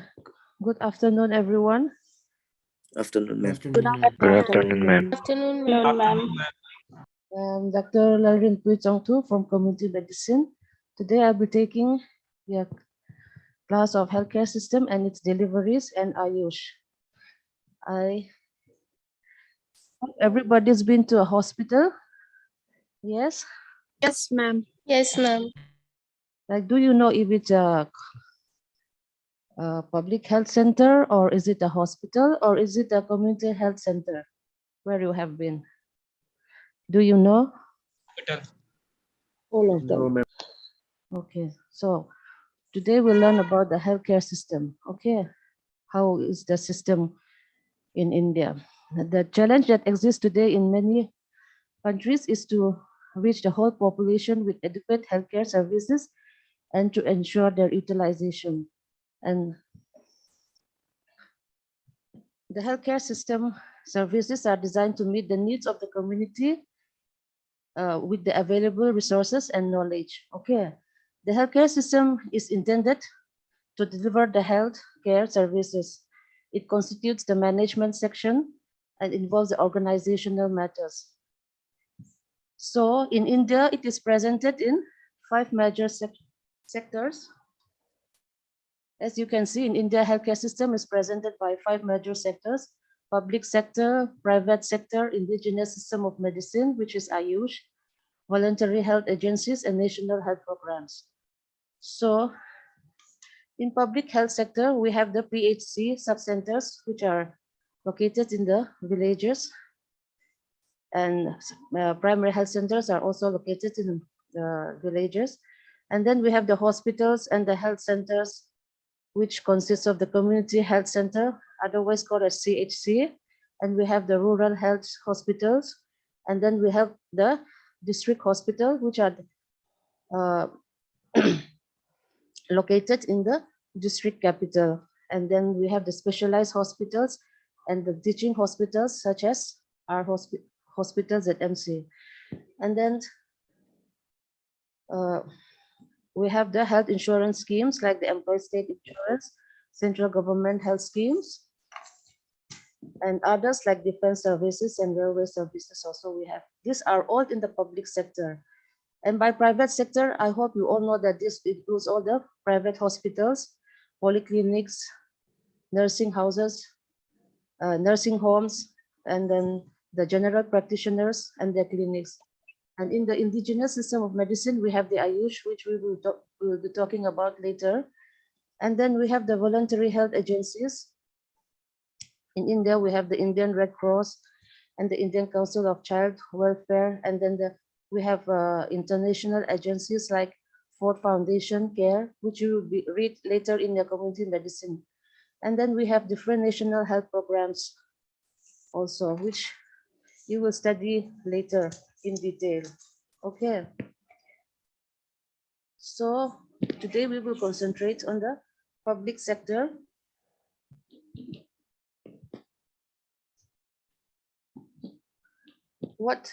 Who are the people working in the subcenter? In the subcenter, yes, you want to say something? Subcenter is the delivery system in the rural areas. In order to provide the quality in the subcenter, Indian public health standards are being prescribed to provide the basic promotive, preventive, and few curative primary health care services to the community and achieve and maintain an acceptable standard of quality and care. So in general, one subcenter caters to 5,000 population, but in hilly area, tribal, and the backward areas, it's around 3,000 of population. So in a subcenter, who all are the people working? As you can see in the chart, the staff consists of a male and female health worker, and we have one voluntary worker. And in subcenter, we have two types. In type A, they do not conduct delivery. And in type B, they conduct delivery. So in subcenter, there are places where delivery can be done, and there are subcenters where delivery cannot be done. So type A are the ones which delivery are not done, and type B are the ones in which delivery are done. And in type B, essentially we have two health worker. Okay. So what are the services given in a subcenter? The most important thing is the maternal health care. So whenever a lady is pregnant, they should register themselves in the subcenter, and they should come to the subcenter while they're pregnant at least 4 times for the checkup. And the health worker will do their general examination. They will provide the iron folic supplement from 12 weeks of pregnancy, and if applicable, they will give tetanus injection, and they will do some laboratory investigation are also done. And then counseling and identification of high risk management and referring them is also done. So if a pregnant lady comes with high BP or have a high level of glucose, then the health worker will refer her to a higher level. And then they give services to the intranatal care, that is promotion of the institutional deliveries.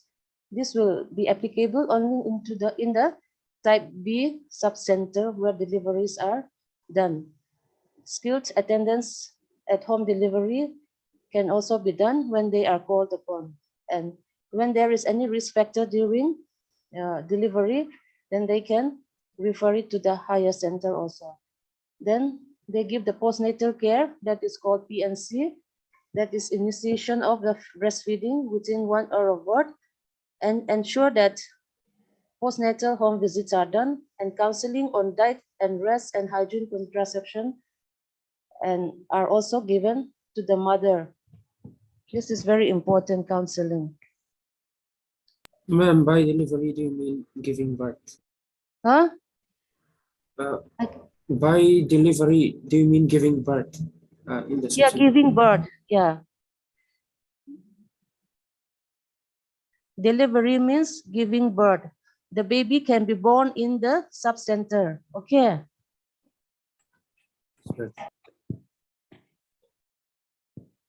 And that is for the mother part. This is for the child health. They will take care. Newborn care corner are there in a type B subcenter. So all the health workers are also trained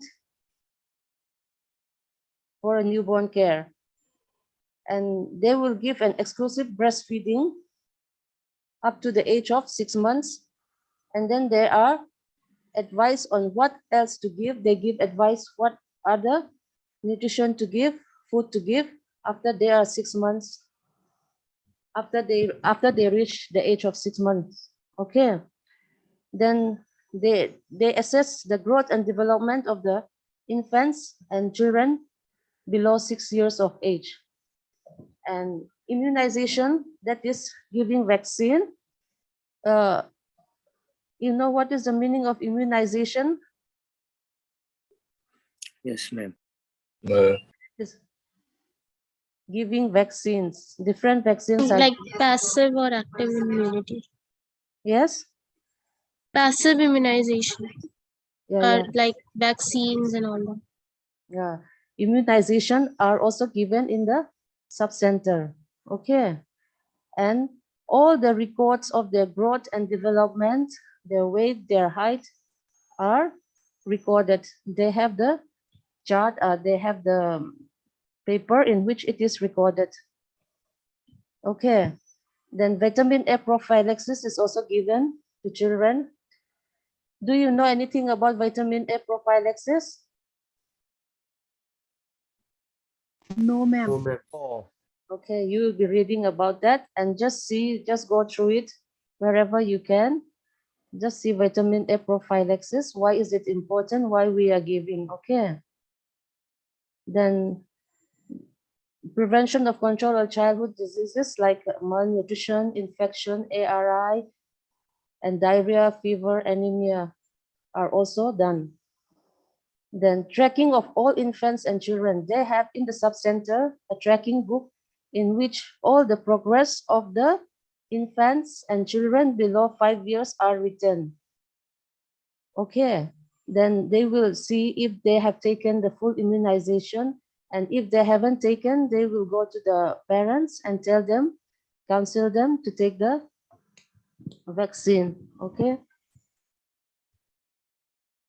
Then when there is any adverse effects after immunization, adverse events following immunization is like when they give an immunization, the child might have fever for a long time, or some kind of like lethargy. They will report immediately and refer it to the higher center. This is very important. That is to see the effect of to see if it is because of the immunization or is it something else. And then they give a family planning and contraception also. They motivate, they educate the parents, they motivate and give counseling on family planning. Okay, what do you mean by family planning? Like in India in 1950s, there was a family planning scheme like Hum Do Hamare Do, controlling population. Yeah. Not only controlling, but if they give birth every year, then there will be a burden to the mother, it will be a burden to the family, it will be a burden to the child also. So family planning method are introduced to the parents, and there are different methods of family planning methods which they can get from the sub-center, just like the emergency pills, oral pills, condoms, intrauterine contraceptive devices. I hope you all have heard about this. Yes, ma'am. Okay, so these can be given in the sub-center. Okay, then the health worker, they also give school health services, and there is a distribution of what is that, for worms, deworming, and all. They go to the schools, different schools, and they give the medicine twice in a year, and then they give immunization also, and sometimes they go and do the counseling and education, and they give some lecture also to the schools. Okay.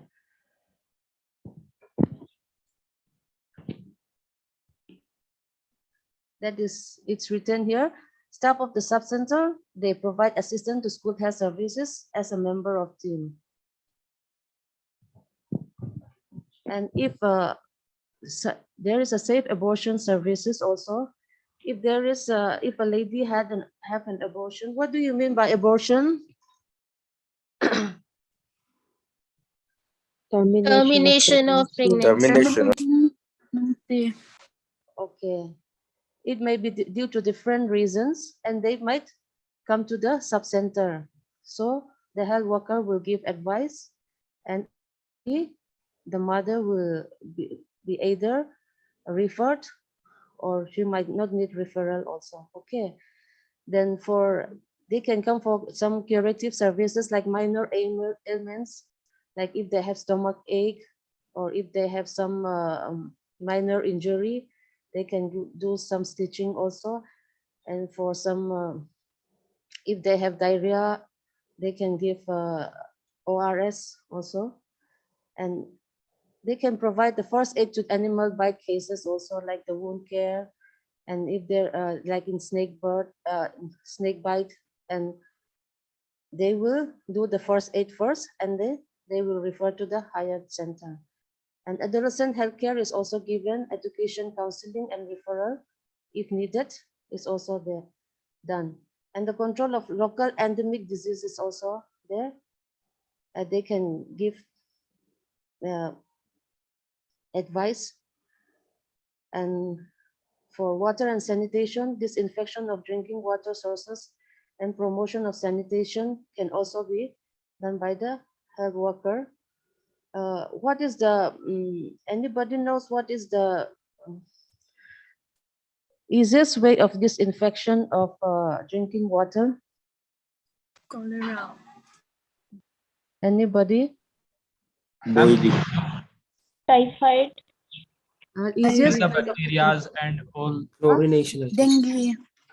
No, the easiest way, which can be done anywhere, that is boiling of the water. Okay.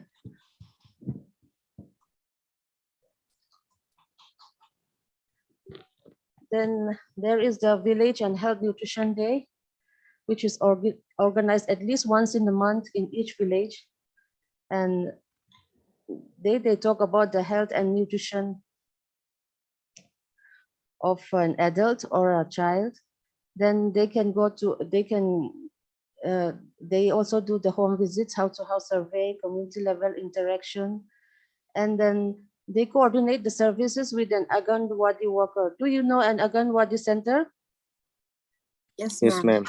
What Yes, do they ma'am. do in Anganwadi center?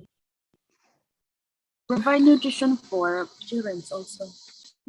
For which age? I think below 5. Yes, 5 years and below. And what do they do in Anganwadi Center? Anybody? They are distributing some Some nutritional nutrition. food. Yes, they do The development of the child, the physical education. development. Have you seen the children coming from the Anganwadi carrying biscuits and milk and dal and rice? Yes, ma'am. Yeah, that is they give nutrition. Okay. And to the mother as well as to the child. And some national health programs are also done in the sub-centers. That is what they do in the sub-center. So the second one is the delivery of health services at PHC. What is PHC? Anybody? Public Health Center. Like health center. Yeah. Health center. It is the Primary Health Center. okay. It is like the hospital in the village. Okay. So a PHC caters around 20,000 population in hilly, tribal, and difficult areas, and around 30,000 population in plain areas with 6 indoors or observation beds. But some of them have extra 4 beds. Okay, like 10 bedded.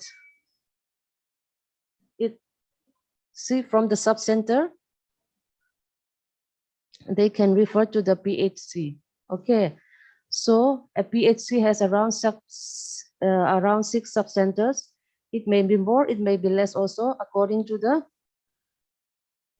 population.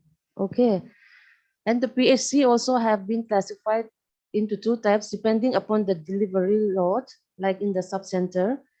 But in this type A PHC will have a delivery load of less than 20 per month. That is 20 child, less than 20 child are born.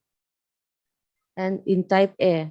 And in type B PHC, we have more than 20 deliveries are done. 20 newborn are there in type B PHC. Okay. So there are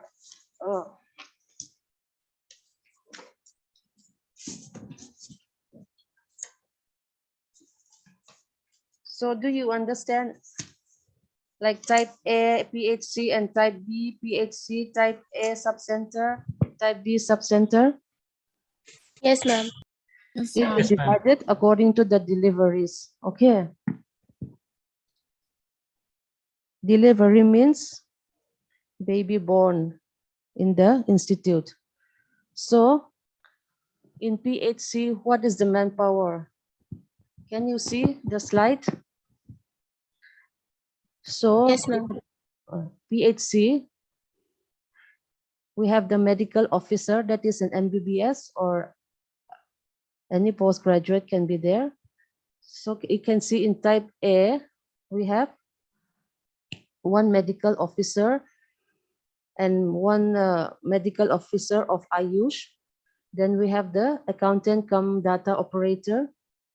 Then we have a pharmacist. Then we have a midwife. Then we have the health worker, male and female, 1 each. Midwife, we have 3. Midwife means nurses. Okay. So health educator, some may not be there in some PHC, but it is if they can be there, then it's good enough. Then we have the laboratory technician.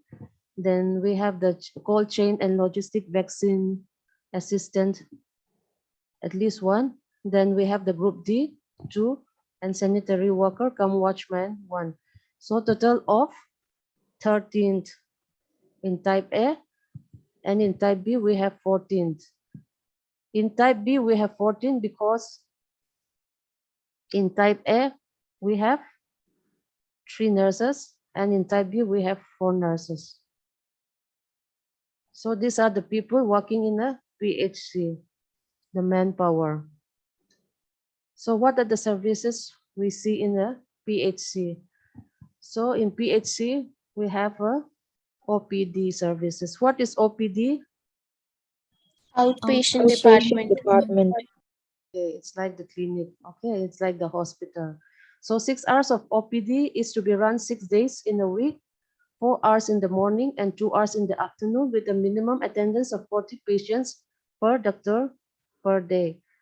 So these are the places where some of you, when you finish your MBBS, you might be posted. Okay. And in the PHC, there is a 24 hours emergency services. And we have referral services and inpatient services. Inpatient services means patient can be admitted like in a hospital. Okay. So what are the services in a PHC? We have the maternal and child care, including the family planning, like in the sub-center also. So they can do registration as well in PHC also. Then early registration can be done, minimum for antenatal checkups. What do you mean by antenatal? Anybody? Before delivery. Okay, when the lady is pregnant. Okay. So some minimum laboratory investigation is also there, then health counseling, identification of management of high-risk pregnancy. If we see anybody of a high risk, then we can revert to a higher center. Then intranatal care means during the child, it is during the delivery. So from the sub-center, sometimes they come and refer it to the PHC for institutional delivery. And management of normal and assisted vaginal deliveries are also done. Then if there is any problem during delivery, then a referral also can be done. Then during postnatal care, that is the initiation of the early breastfeeding will be done. Then counseling on nutrition, hygiene, and contraception will be given to the mother. Then JSY is there, in which it is a scheme for the pregnant lady. If they come for checkup, regular checkup during their pregnancy, then they will receive some amount of money after they give birth. Okay. Then during birth also there are some scheme also. So it is very important that the pregnant lady come and register themselves in the sub-center or in the PHC so that they can benefit from all the scheme which is available. Then we have the newborn care, essential newborn care and resuscitation. If there is any problem with the newborn care, with the newborn baby, then there will be a resuscitation site will be there. And any management of neonatal hypothermia can also be done in a PHC. All the medical officers are trained in this. Okay. So if there are any newborn who are sick and which cannot be managed in the public health center, then they will be immediately referred. They can be referred to a higher center. Then the care of the child, routine and emergency care of the sick children can be done. Counseling on exclusive breastfeeding. The mother is given counseling on breastfeeding, how to breastfeed correctly. If the baby does not feed properly, then there'll be a problem with the baby and the mother. So this is very important. And the mother is also counseled about the immunization, when to come, when to go, where to go, or immunization of the infant and the child until the age of 5 years. And some malnutrition can also be managed in the hospital. Then for family welfare, we give counseling for contraception also, like we give them option whether they want to do intrauterine device or whether they want to use condom or whether they want to use the take the pills. So accordingly, the family is advised and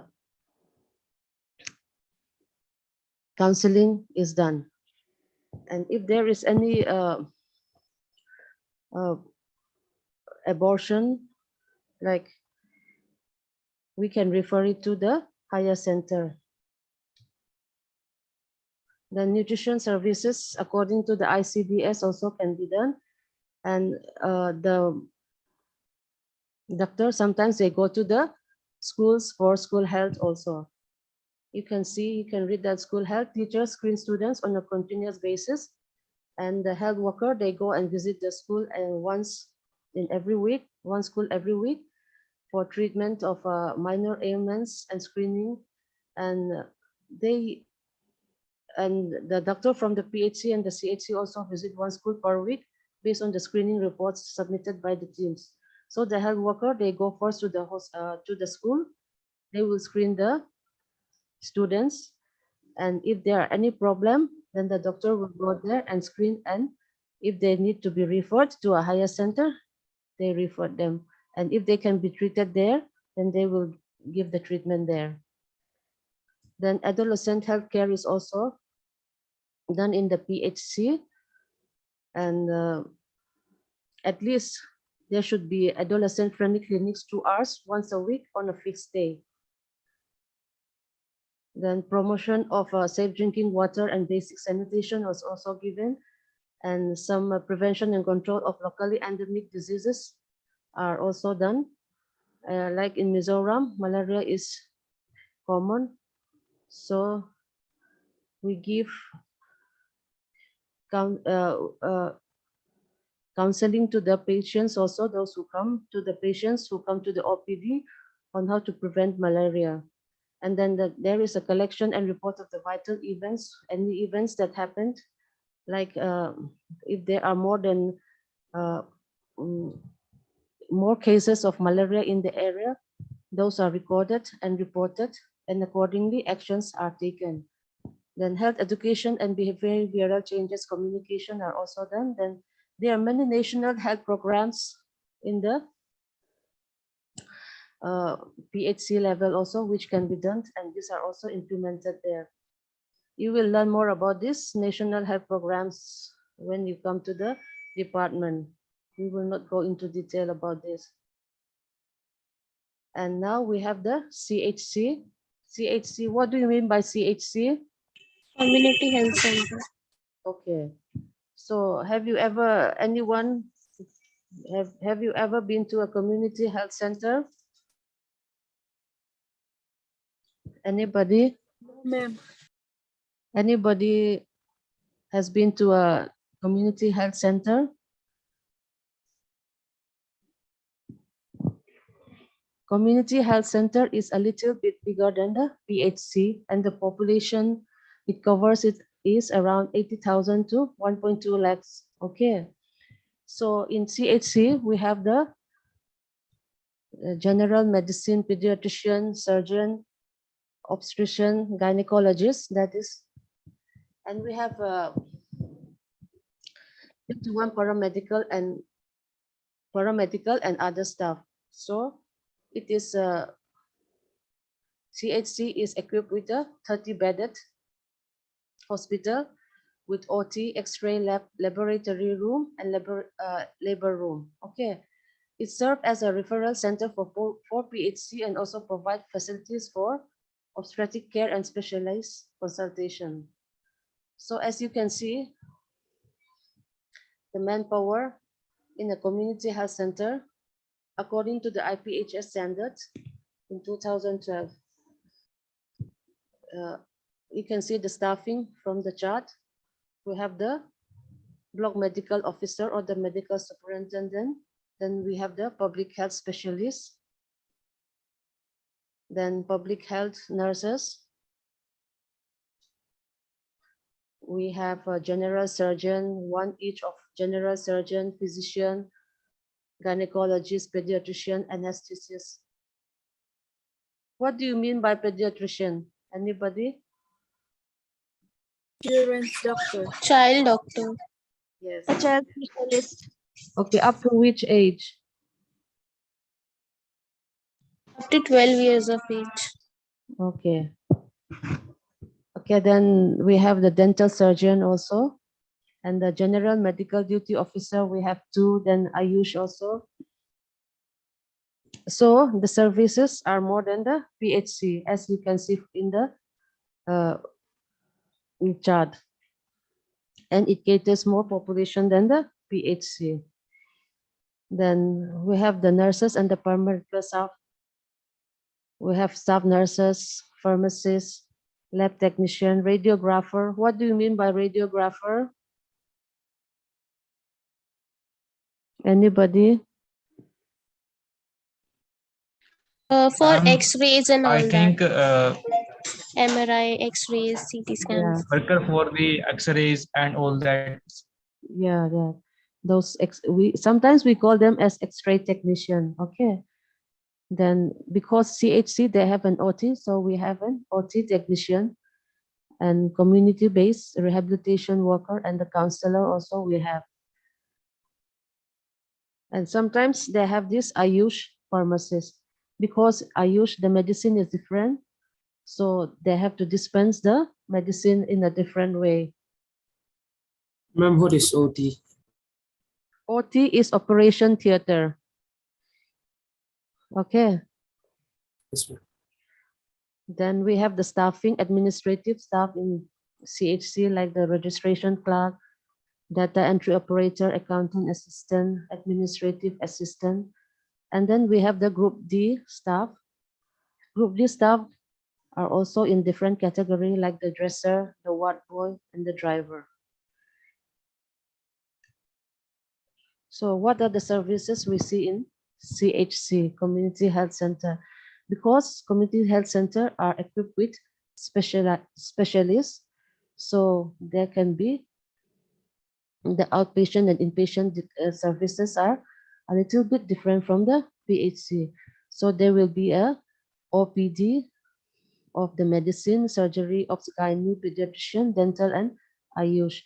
Then in some place, they have these eye specialist services. One eye specialist will come and they will do an operation in the CHC. Okay. Then they can also do the care of the routine and emergency cases in surgery and also in medicine. And in maternal health, 24-hour delivery services, including normal and assisted deliveries, can be done. And because a gynecologist is present in the CHC, operation also can be done. Okay. All referral cases of complication must be adequately treated. Essential and emergency obstetric care, including surgical intervention, can be done. As I have said before, JSY and JSSK are the benefits for the mother, pregnant mother. Okay, this you will see later. Just remember the names. We just call it JSY and JSSK. And for the newborn and child health, you have the newborn stabilization unit, routine and emergency care of the sick children, including facility based on an IMNCI strategy is also there. Then like the PHC in the subcenter, planning, family planning can be done. Then in this, a little bit different from the PHC in the subcenter is that they can do a sterilization, laparoscopic sterilization services. Okay. And they can also do vasectomy. What is vasectomy? Anybody? Tying up vast differences. Huh? Who can have this operation? Male Only population. Okay, only for male. Okay, because a surgeon is present in the CHC, this can be done. Then what do you mean by the sterilization? Laparoscopic sterilization. Anybody? Sterilization is like making it free of any microbes and all that. an operation that is done so that they cannot have a child anymore. Sterilization operation is to make a patient infertile, unable of conceiving. Operation so that they will not have they cannot be pregnant again. That is correct. Okay. Then safe abortion services as per MTP Act and abortion care guidelines by the Ministry of Health and Family Welfare is also done. What do you mean by MTP? Anybody? Medical Medical termination of termination of pregnancy. Okay. So that can be done in a CHC because if there is any emergency, if there is any complication, then the gynecologist is present, and accordingly they can give the treatment. And in the diagnostic services in the CHC, X-ray is there. X-ray can be done. ECG also can be done. Okay, and CT scan and MRI it's not there in the CHC. And some national health programs are also there. School health services, as we have talked about earlier, and adolescent healthcare. Blood storage facility is there, which is not there in a PHC and the subcenter. What do you mean by blood storage facility? Blood bank. Yeah, correct. Where blood can be stored. So blood can be stored in a CHC. Okay. And maternal death reviews are also done in the CHC.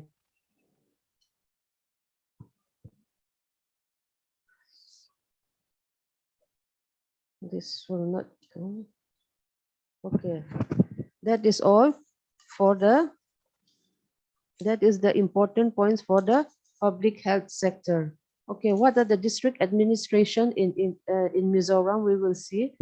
So in a district office, we have the CMO. CMO is Chief Medical Officer, and we have the district hospital. In the subdivisions, we have CHC, that is Community Health Center, and we have the subdivisional hospital. And in the community development blocks, that is RB blocks, we have the PHC, and sometimes we also have the CHC. And in the villages, we have ASHA and ANM. ANM are the health workers. Anybody heard of this ASHA? Have you heard about this ASHA? Yes, ma'am. Yes, ma'am. Okay, who are they? Like a health worker. Take care of children. Huh? They take care of? Children. Okay. There are many for the Ma'am. MCH, that is maternal child health. Okay. Ma'am, what is the full form of ANM? That is for nurses, auxiliary nurses. Ma'am, is there any full form? Auxiliary nurse midwife. Oh, okay. What did you say? Hello? What did you say? Just say again. She asked the full form of ANM, so I said it's auxiliary nurse midwife. Yes, correct. Who are they? What do they do? I think they are like nurses only for delivering, for helping out in deliveries and taking care of patients and all that. Okay, that is correct.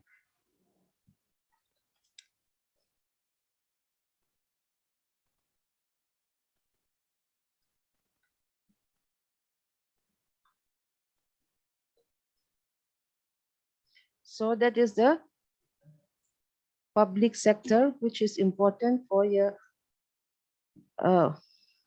for you. One or the other, one or anyone can be in any of the PHC or CHC in their village. So you must know what are the services which you can give to the patients. Okay. So now we will talk something about the Ayush. So what do you mean by Ayush? Anybody full form of Ayush? Ayurveda, Unani, Ayurveda, Yoga, Unani, Siddha, and homeopathy. And last one? Homeopathy. Yeah. So these are the 6 Indian system of medicine prevalent and practiced in India and some of the neighboring states of the Asian countries. Okay. So what do you mean by Ayurveda? Ayurveda is a medicine which evolved 5,000 years ago, originated in India. Ayurveda means science of life. Okay. So it is mostly practiced in Kerala, Himachal Pradesh, Gujarat, Karnataka, Madhya Pradesh, Rajasthan, Uttar Pradesh, and Orissa. So anybody knows anything about yoga and naturopathy?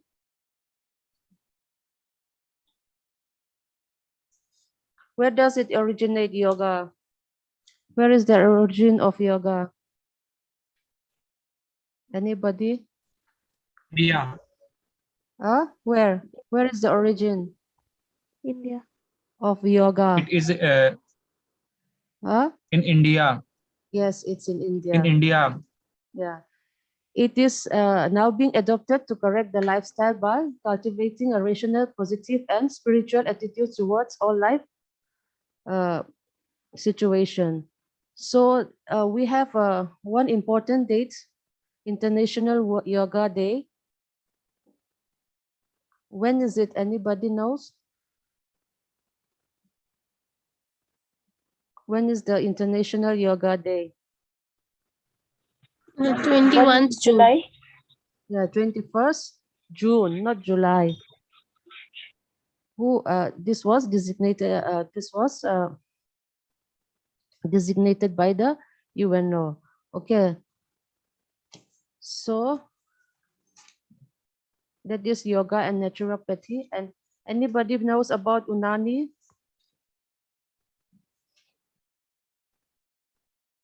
Unani originated from the Arab world. Okay. Of course, we do not practice here. We will not go into detail about that. And in Mizoram, we have this homeopathy and Ayurveda. So what is the origin of homeopathy? Anybody? Origin of homeopathy. It origins from where? Germany. Yes, Germany. So it is taken from the Greek word homeos, which is called meaning similar, and pathos meaning suffering. Okay, so it is popularly practiced in Uttar Pradesh, Kerala, West Bengal, Orissa, and some northeast states also. And anybody knows anything about this Ayush?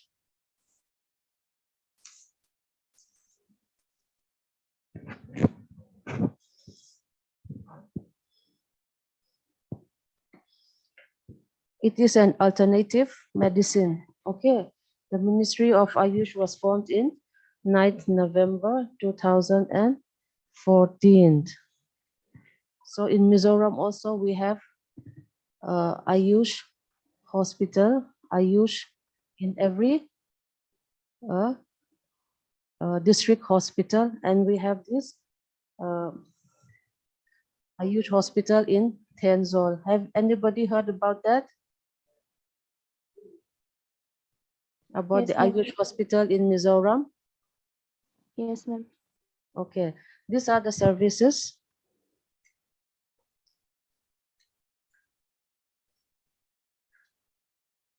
The Ayush hospital, Ayush services are present in the civil hospital and the district hospital and some CHC, community health center, in some CHC. Okay, so these are the chart for the Ministry of Health and Family Welfare, just to know that how the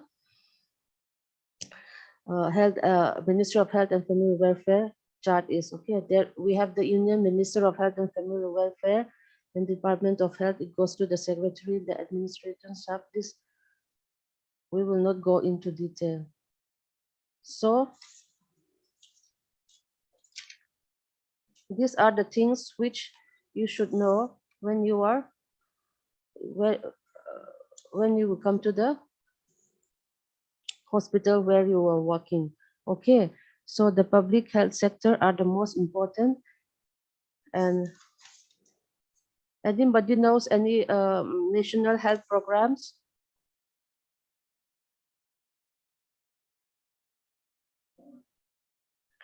Any national health programs? Can anybody tell me? Indradhanush. Huh? Indradhanush. To improve health of the people. Many national health programs are there in Only the names, like National Tobacco Control Program, yes, and yes. also there was like for polio, and universal immunization program. Yes, all that are also in the health system. Okay, so you will be learning more in detail when you come to the department, and this is just for an introduction. And please try to update yourself on the health. What are the things happening in the in today's now also we have this pandemic, so try to make yourself up to date. Okay.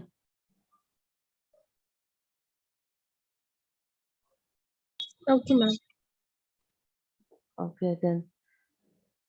Okay, that's all for today. The last chart is not very important, so thank you all very much. Thank you, ma'am. Thank you, ma'am. Thank you, ma'am. Thank you, Thank you, ma'am. ma'am.